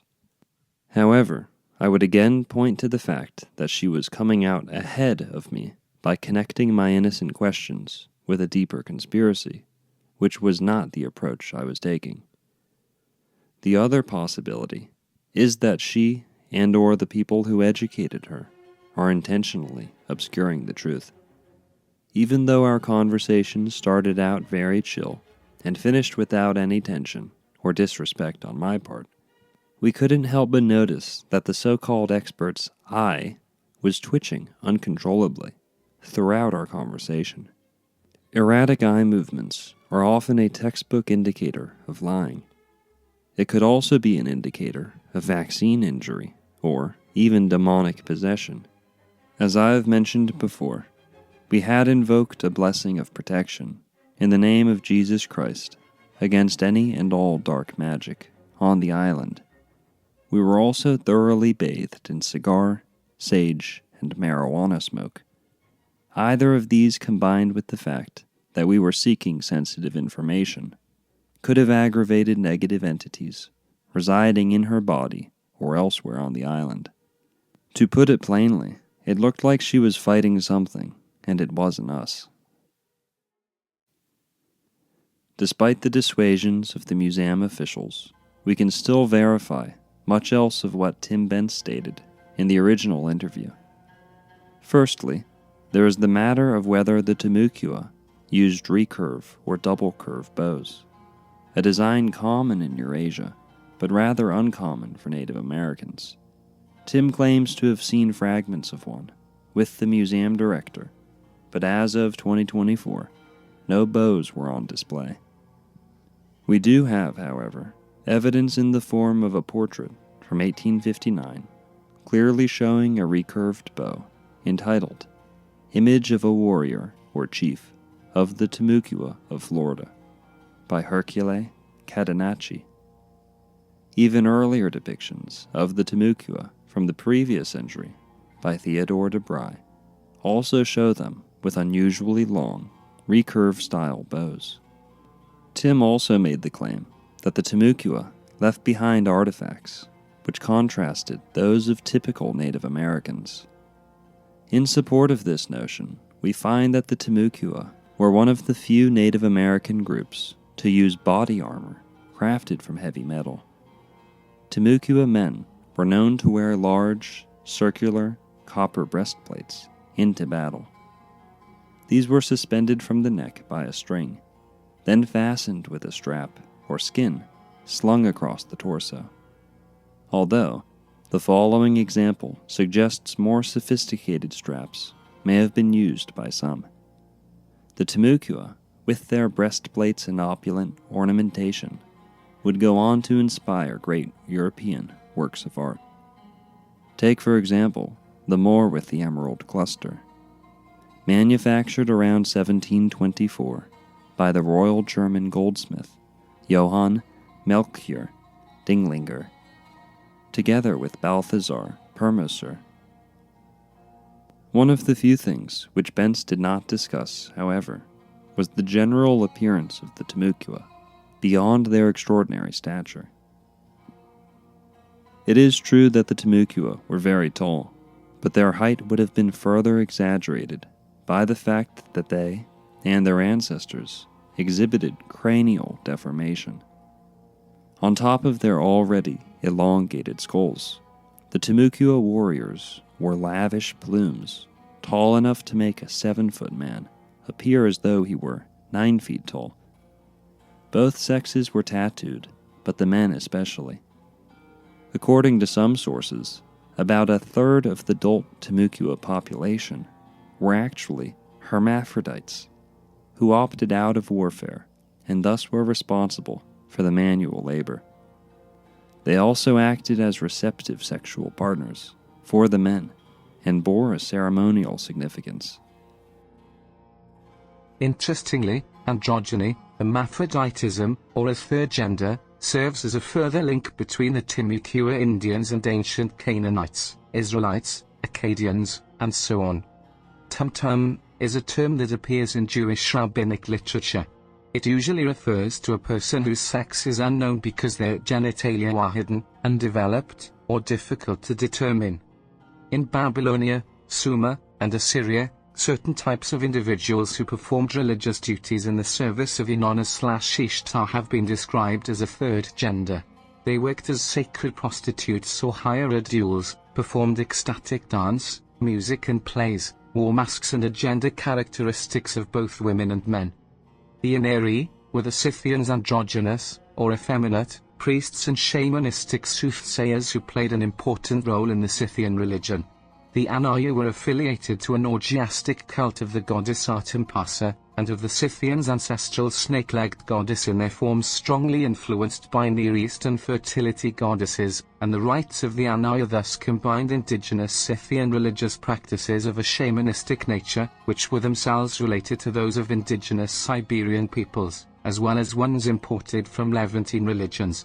As with the Timucua, this class tended to the sick and dying. The fact that the Timucua would sodomize and dismember their defeated enemy after a battle serves as an unexpected further link to the Levant. According to the Encyclopedia of Homosexuality by Wayne R. Dines, the ancient Egyptians were also accustomed to, quote, sodomize enemies after their defeats on the battlefield.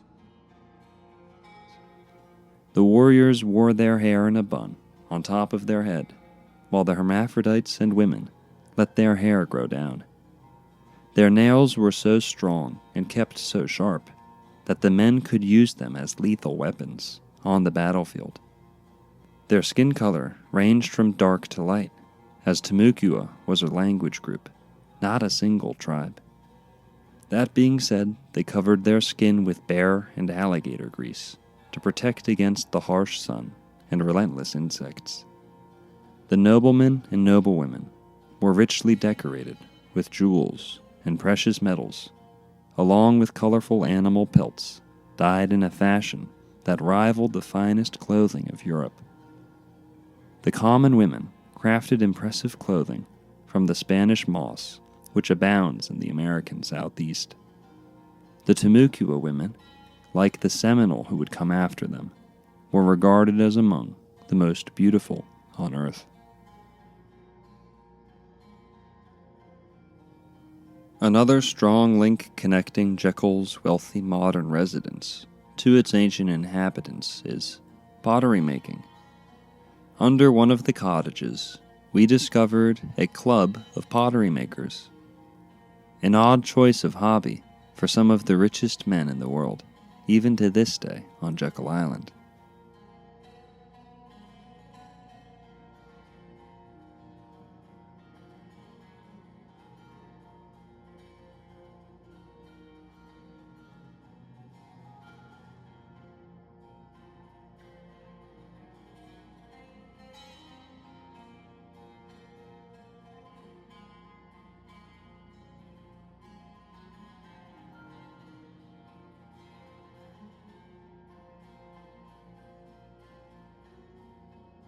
One of the principal pastimes of the Timucua was also pottery making.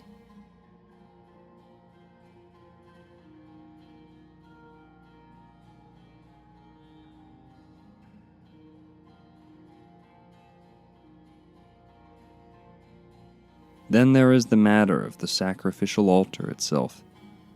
In an attempt to debunk the story of Timothy Bence and the viral videos exposing the Federal Reserve's connection to ancient Indian sacrifices, some academics and salty historians have pointed out that the Timucua crafted their altars from tree stumps, not from stone, as Bence claimed in his controversial interview.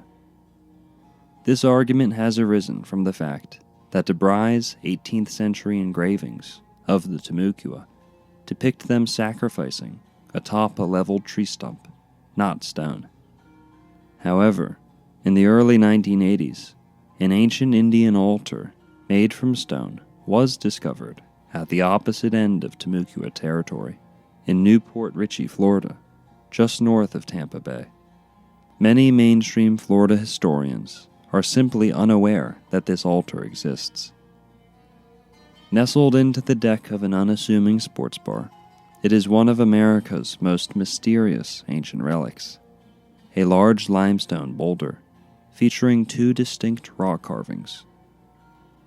The rock, known locally as the Atlas Stone, has two faces carved into it, the larger of which is believed to be a prototypical male, and the smaller a prototypical female.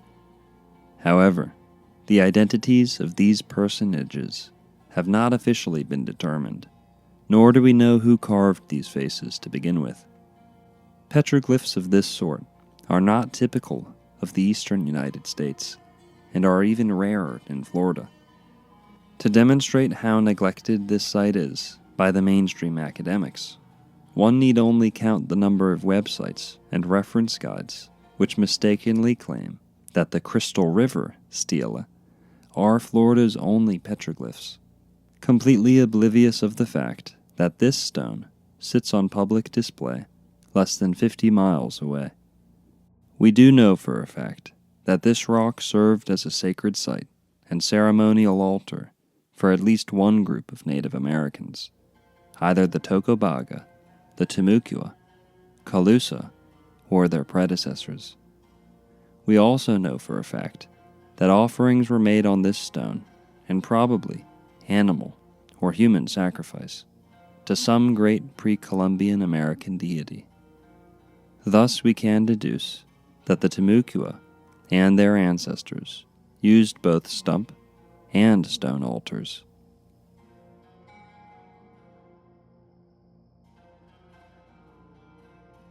The Phoenicians, known in the Bible as Canaanites, were known to carve faces onto rocks, especially their stone anchors.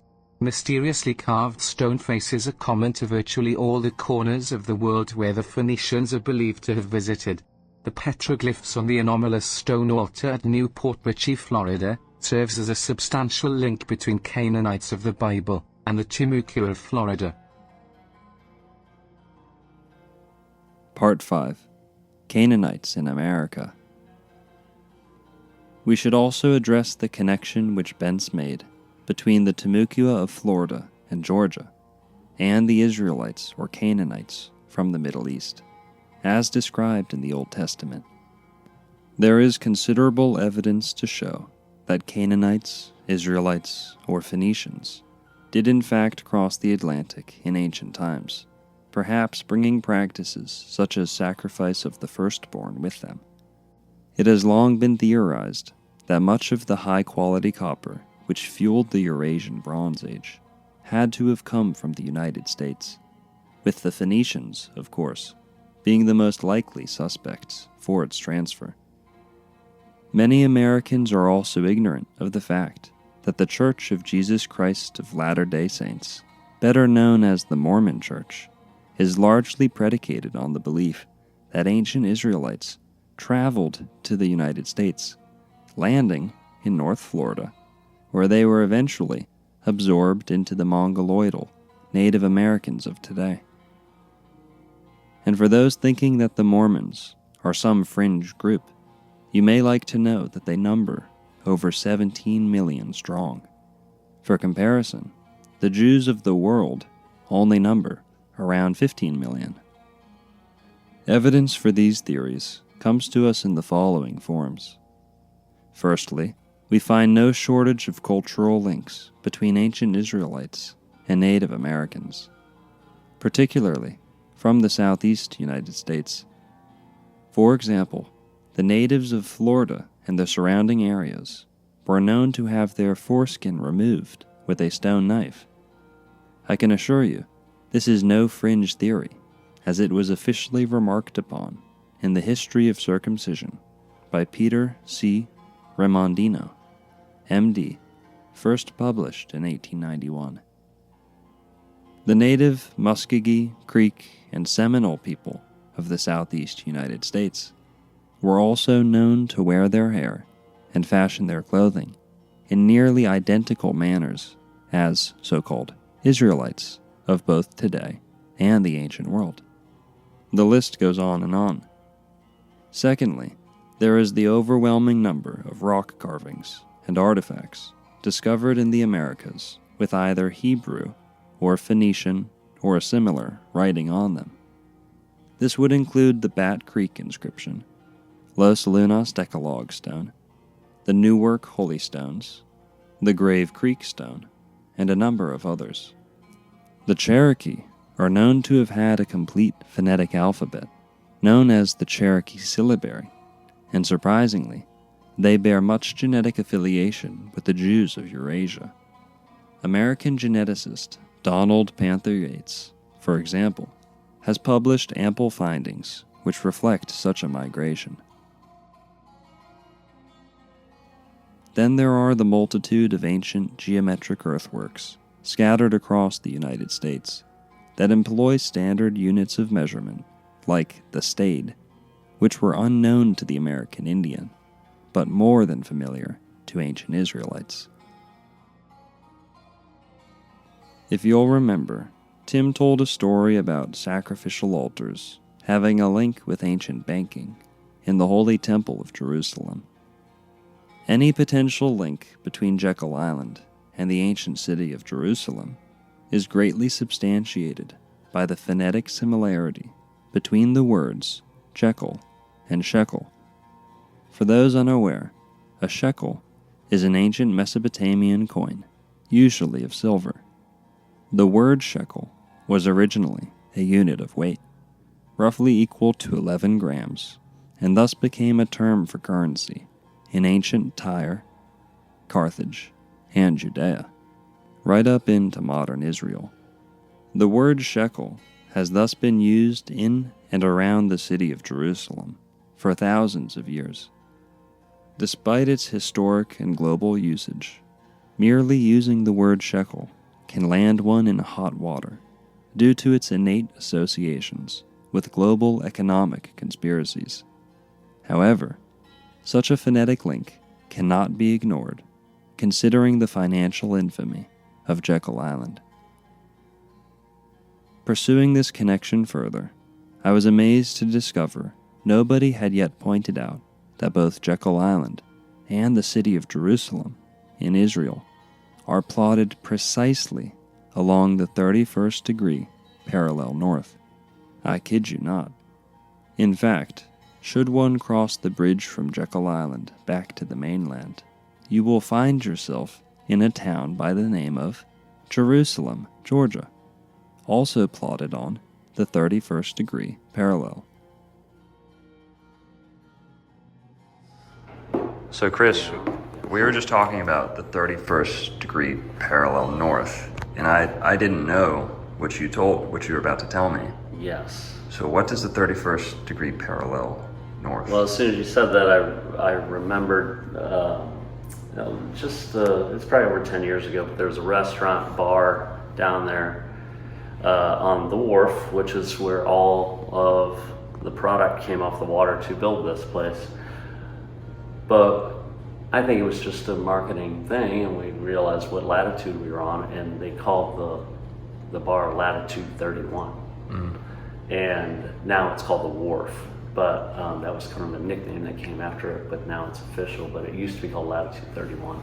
Huh. And so and of course we're on that latitude. That was the marketing name for it. Very cool. Yeah, and you mentioned Latitude 31, connecting with Jerusalem. Yeah. Latitude 31 on the historic wharf on Jekyll Island is celebrating its 20th anniversary. 20 years of great service, fresh seafood, and amazing sunsets. Come celebrate with Latitude 31 on Jekyll Island. I started looking at the timelines and noticed some big connections. The country of Israel officially began to take form after Palestine was partitioned into a Jewish state by the United Nations in November of 1947. Up until then, Palestine had been under the rule of an English king named George. It was only a month earlier, on October 7th of 1947, that Jekyll Island was officially sold to the state of Georgia, named for an English king. one could almost make the argument that Jekyll Island was intended to be a sort of New Jerusalem, and judging by the Jewish population of Florida, it seems we may have found our new Israel. Although today most people associate the city of Jerusalem with the Lion of Judah or the Cross of Jerusalem, in ancient times, the lily was the symbol of that city and the nation which it entailed. Coins bearing a lily, symbol nearly identical with the fleur-de-lis, were common among ancient Israelites. The fleur-de-lis was also the chief emblem of the French Huguenots who first settled the Jekyll Island area around 1562. In fact, when the French returned to North Florida around 1564, they found the Timucua there, worshipping and making offerings to a limestone pillar decorated with multiple fleur-de-lis. The pillar had been erected by the French on an earlier visitation. A reproduction stands today as a memorial to Huguenot explorer Jean Ribault, just outside of Jacksonville. The original Huguenots themselves are in part descended from crypto-Jews expelled after the Spanish Inquisition in 1492. Some modern American Huguenots even claim direct lineage from the tribes of Reuben and Benjamin.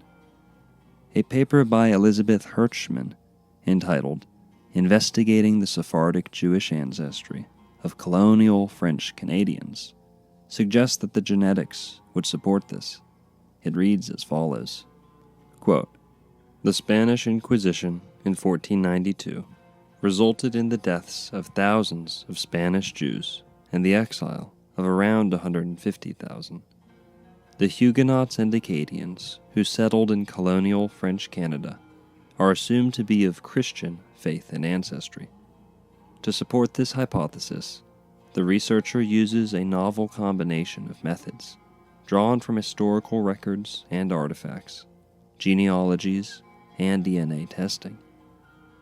In recent years, this combination of methods has led to the discovery that several of the Plymouth colony settlers, Central Appalachian colonial settlers, and Roanoke colony settlers were of Sephardic Jewish origin.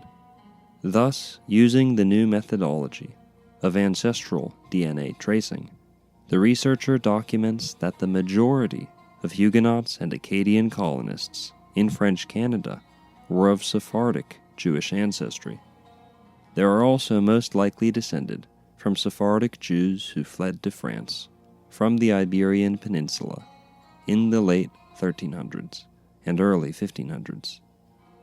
The researcher additionally proposes that some members of both groups continued to practice Judaism in the New World, thus becoming secret Jews or crypto-Jews. The researcher also finds evidence of Ashkenazi Jewish ancestry in both groups." End quote.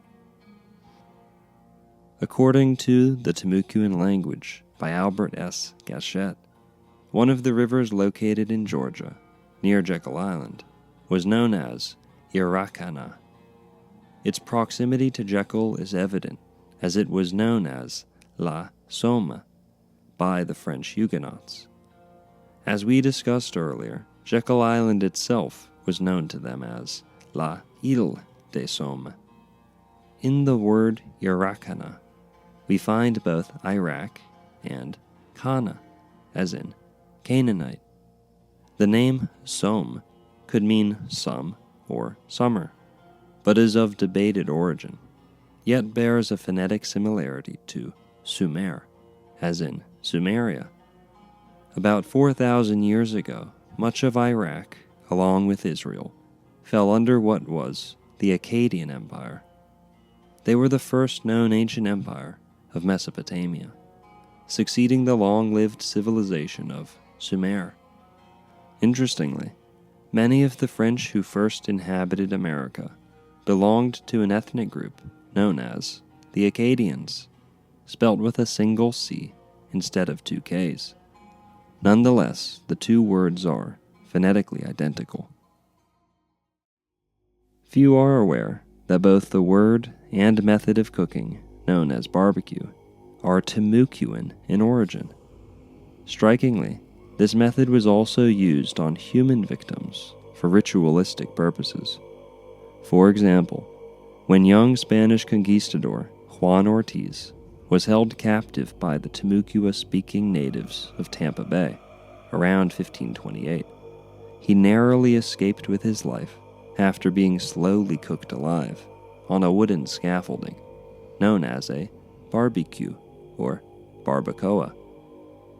The Canaanites of the Old Testament are said to have venerated a deity known as Moloch or Baal in the form of a metal bowl. Child sacrifice and ritualistic incineration would have been performed either in front of or inside the bowl itself. This ancient practice would go on to inspire the brazen bowl torture device, inside which victims would be slowly cooked alive, in the same fashion that Americans today barbecue certain food items. To this day, the brazen bowl is a universal symbol of barbecue restaurants, and many chefs proudly cook with them. With this understanding, let us now examine the bronze bowl of Wall Street. Charging Bowl, also known as Bowling Green Bowl, is a bronze sculpture in the financial district of Manhattan, in New York City. The 7,100-pound bronze sculpture, standing 11 feet tall and measuring 16 feet long, depicts a bull, the symbol of financial optimism and prosperity. The sculpture is said to have been created by Italian artist Arturo Di Modica in the wake of the 1987 Black Monday stock market crash.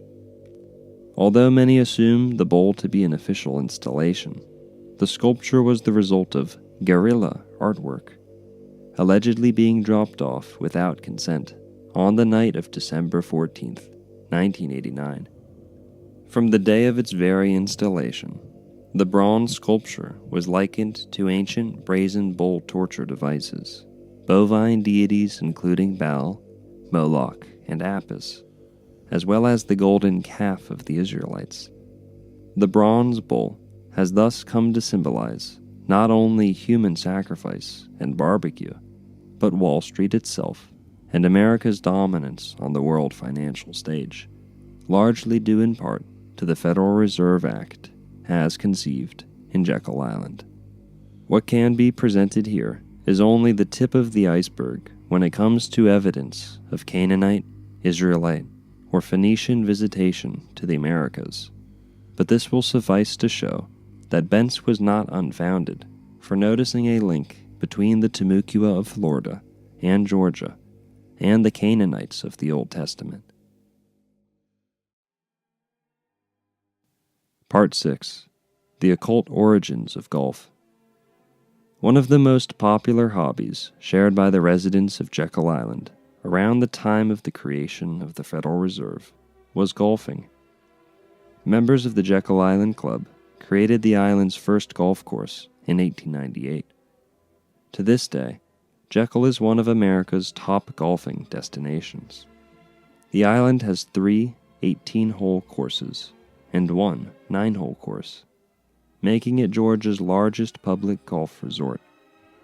John D. Rockefeller was particularly fond of golfing, playing religiously right up until the age of 93, and always making sure to be photographed, handing out dimes to the young black caddies. Though Florida is widely regarded as the golf capital of the world, having the most courses in all of America, too few are aware of just how deep the connection is between this sport and the indigenous people of the eastern United States, particularly the Timucua people of Jekyll Island and North Florida. Not only is there an Indian Mound cottage at Jekyll Island, once belonging to John D. Rockefeller, but so too is there an Indian Mound golf course. 3 championship golf courses, Oleander, Indian Mound, Pine Lakes, will please any skill level of golfer. plus the 9-hole Great Dunes is a treat not to be missed. The Great Dunes course is a 9-hole gem and was the first course built on the island. The course was designed by Walter J. Travis and opened for play in 1928. Long before Carlsbad, Iron Byron, and Trackman, Jekyll Island was the testing ground for golf. In 1924, the USGA tested steel shafts that would replace hickory. Golf ball size and density testing were conducted, which changed the game of golf forever. The Great Dunes course is a joy to play for the entire family, and any golf trip to Jekyll requires at least one loop around this historic course. Lay on the beach, walk through a wooded paradise, enjoy a fabulous seafood meal, relax in the historic Jekyll Island Resort, or play golf on one of the 4 courses on the island. If you've not been to Jekyll Island on the Georgia coast, we would suggest you put it near the top of your travel wish list. It is a little-known fact that many, if not most, of the historic golf courses in the eastern United States are built atop ancient Indian earthworks, including burial mounds, shell middens, and other astrologically aligned ceremonial buildings. Examples of this practice can be tallied by the dozens, but I would like to focus on one instance not far from Jekyll. In his 1976 book, The Story of Augusta National Golf Club, Clifford Roberts, co-founder of the Masters and Augusta National Golf Club, stated that during the construction of the course in the 1930s, they found an Indian burial ground near the 12th green. Augusta National's 12th hole happens to be one of the world's most famous holes in golf for a number of reasons. Termed the Golden Bell, a reference to the Book of Exodus, Tiger Woods once labeled it as, quote, one of the hardest par 3s in the world. Fred Couples said it was, quote, probably the most dangerous par 3 around. And Bernard Langer would add that, quote, the tee shot is by far the scariest shot on the course. Regarding the superstitions surrounding the 12th hole, Cliff Roberts wrote that, quote, players are wondering if the spiritual displeasures of an Indian chieftain are causing the trouble. End quote. Unfortunately, Cliff was found dead on this exact course in 1977, only a year after the release of his revelatory book. The manner of death was deemed a suicide from a self-inflicted gunshot wound to the head. In addition to the Masters being headquartered in Augusta, Georgia, we also find a number of golf's greatest institutions to be headquartered only a short distance from Jekyll Island.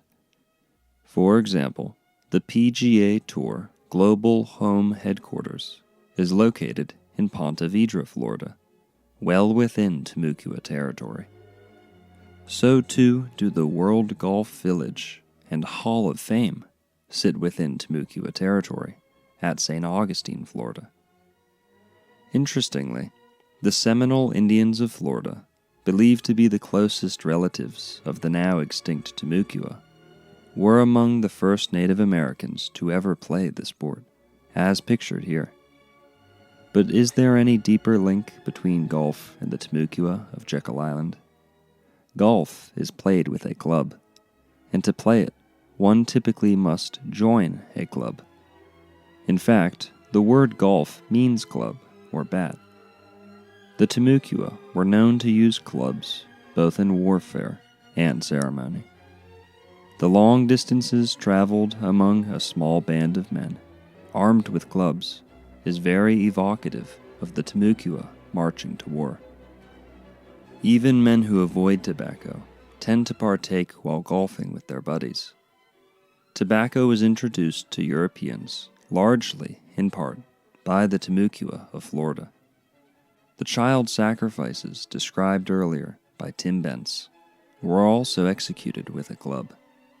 As terrible of a thought as it may be, the white ball being struck with the club is not unlike the small head of an infant, the wooden tee not unlike the wooden stumps on which the Timucua sacrificed their firstborn children. Additionally, the word club has another meaning, as in a secret society. It is no stretch to suppose a deeper occult symbology for golf. The modern sport was founded around 1764 by Freemasons in the country where Freemasonry was founded, less than 50 years earlier, Scotland. For example, in golf, a double eagle denotes a score of 3 strokes less than par on a hole. Unsurprisingly, the double eagle motif is one of Scottish Rite Freemasonry's most recognizable symbols. There is not enough time to expound on this here, but it has been covered in numerous videos of mine and will be the focus of an upcoming documentary. Just trust me for now when I say that golf is the most occult sport by far, and thus is riddled with esoteric double meanings. Is it not the only competitive sport which incorporates subterrane, and thus the underworld? Now the burial mounds on golf courses are starting to make a bit more sense, aren't they? Donald Trump, of all people, even buried his ex-wife on a golf course. Then there is the matter of 18 holes being the sum of 6 plus 6 plus 6. The golf term bogey is also a name applied to demons and the devil, as in boogeyman or bogeyman. However, bogey may also come from bogus, a word of unknown origin, meaning counterfeit money.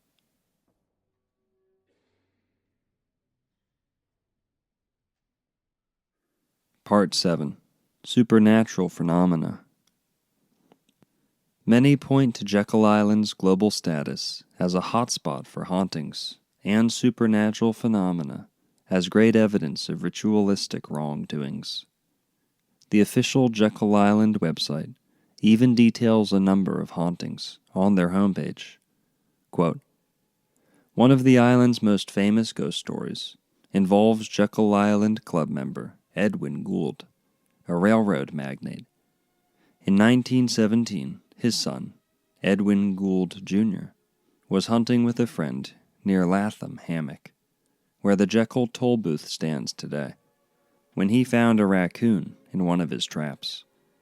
He did not want to ruin the coonskin with buckshot, so he quickly dispatched the animal with the butt of his shotgun. The gun went off accidentally, shooting Eddie Jr. in the lower abdomen. His friend panicked and nearly capsized the boat on the row back to Jekyll, but it didn't matter for the young heir, who succumbed to his wounds. His devastated family abandoned their lavish residence, Chakotah Cottage. Today, all that remains of the structure are entrance steps guarded by 2 stone lions, whose unblinking eyes watch as if waiting for the sun's return. A whiff of the tragedy also lives on at Cherokee Cottage, where his grandmother resided. Eddie Jr. would always bring his grandmother Cherokee roses, says Chelsea Van, education coordinator with the Jekyll Island Museum. Now around dusk, the time he passed, you can smell the flowers around the Cherokee building. The historic district does not hold the monopoly on island hauntings. To the north stands the Horton House, the gutted remains of the oldest structure on the island, a setting that could have been the backdrop for any classic Gothic horror film. Built in 1743 by Major William Horton, a top military aide to General James Oglethorpe. The building's shell is weathered and time-scarred. There is no roof, and as the sun sets over the mainland, the tabby walls seem to close in. Shadows fill the empty windows and doors, inviting you to do a double take to make sure no one or thing is watching you leave. Directly across the road is the Dubignon Cemetery, named for the family that owned Jekyll from 1790 to 1886, and once lived in Horton House. The walls of the graveyard are the same tabby as the house, protecting only 5 graves. 3 are large brick and marble tombs, dedicated to members of the vaunted namesake family: Anne Amelia Dubignon, Marie Anne Rufault, and Joseph Dubignon, all of whom died in the 1850s. 2 smaller headstones stand in the back of the cemetery, behind 2 tall and twisted pine trees.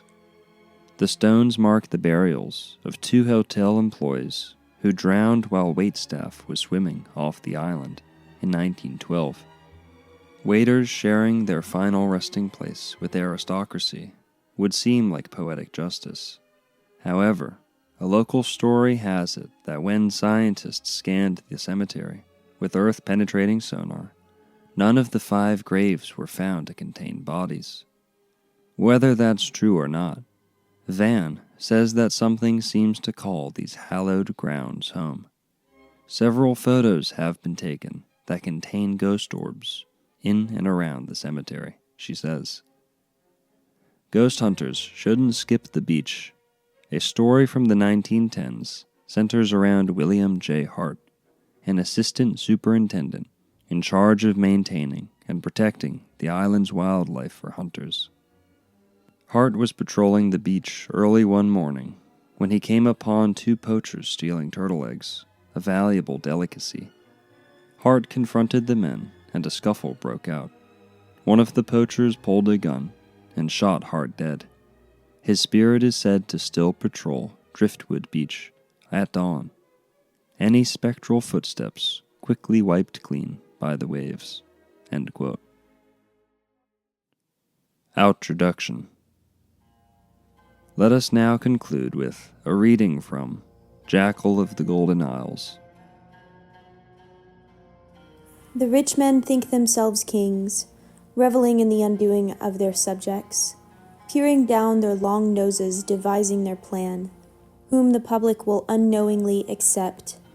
Powerful and cunning, but no less evil, protectors of no one and bringers of upheaval, sacrifice of the innocent, to serve their ultimate gain.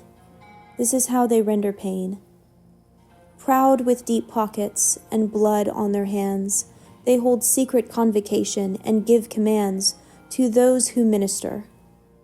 They will kill countless to ensure their capture, with the sinking of a great vessel whom no one could best, this linking them undoubtedly to the worst test of goodwill. They have none.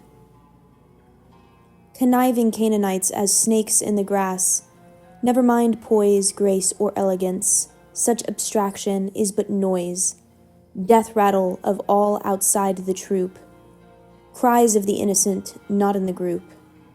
Yahweh must be pleased now. When we get our red cow, surely none will compete. Titanic lies deep below. Under the crashing waves, after absurd show, coincidences do not exist, most especially for the affluent.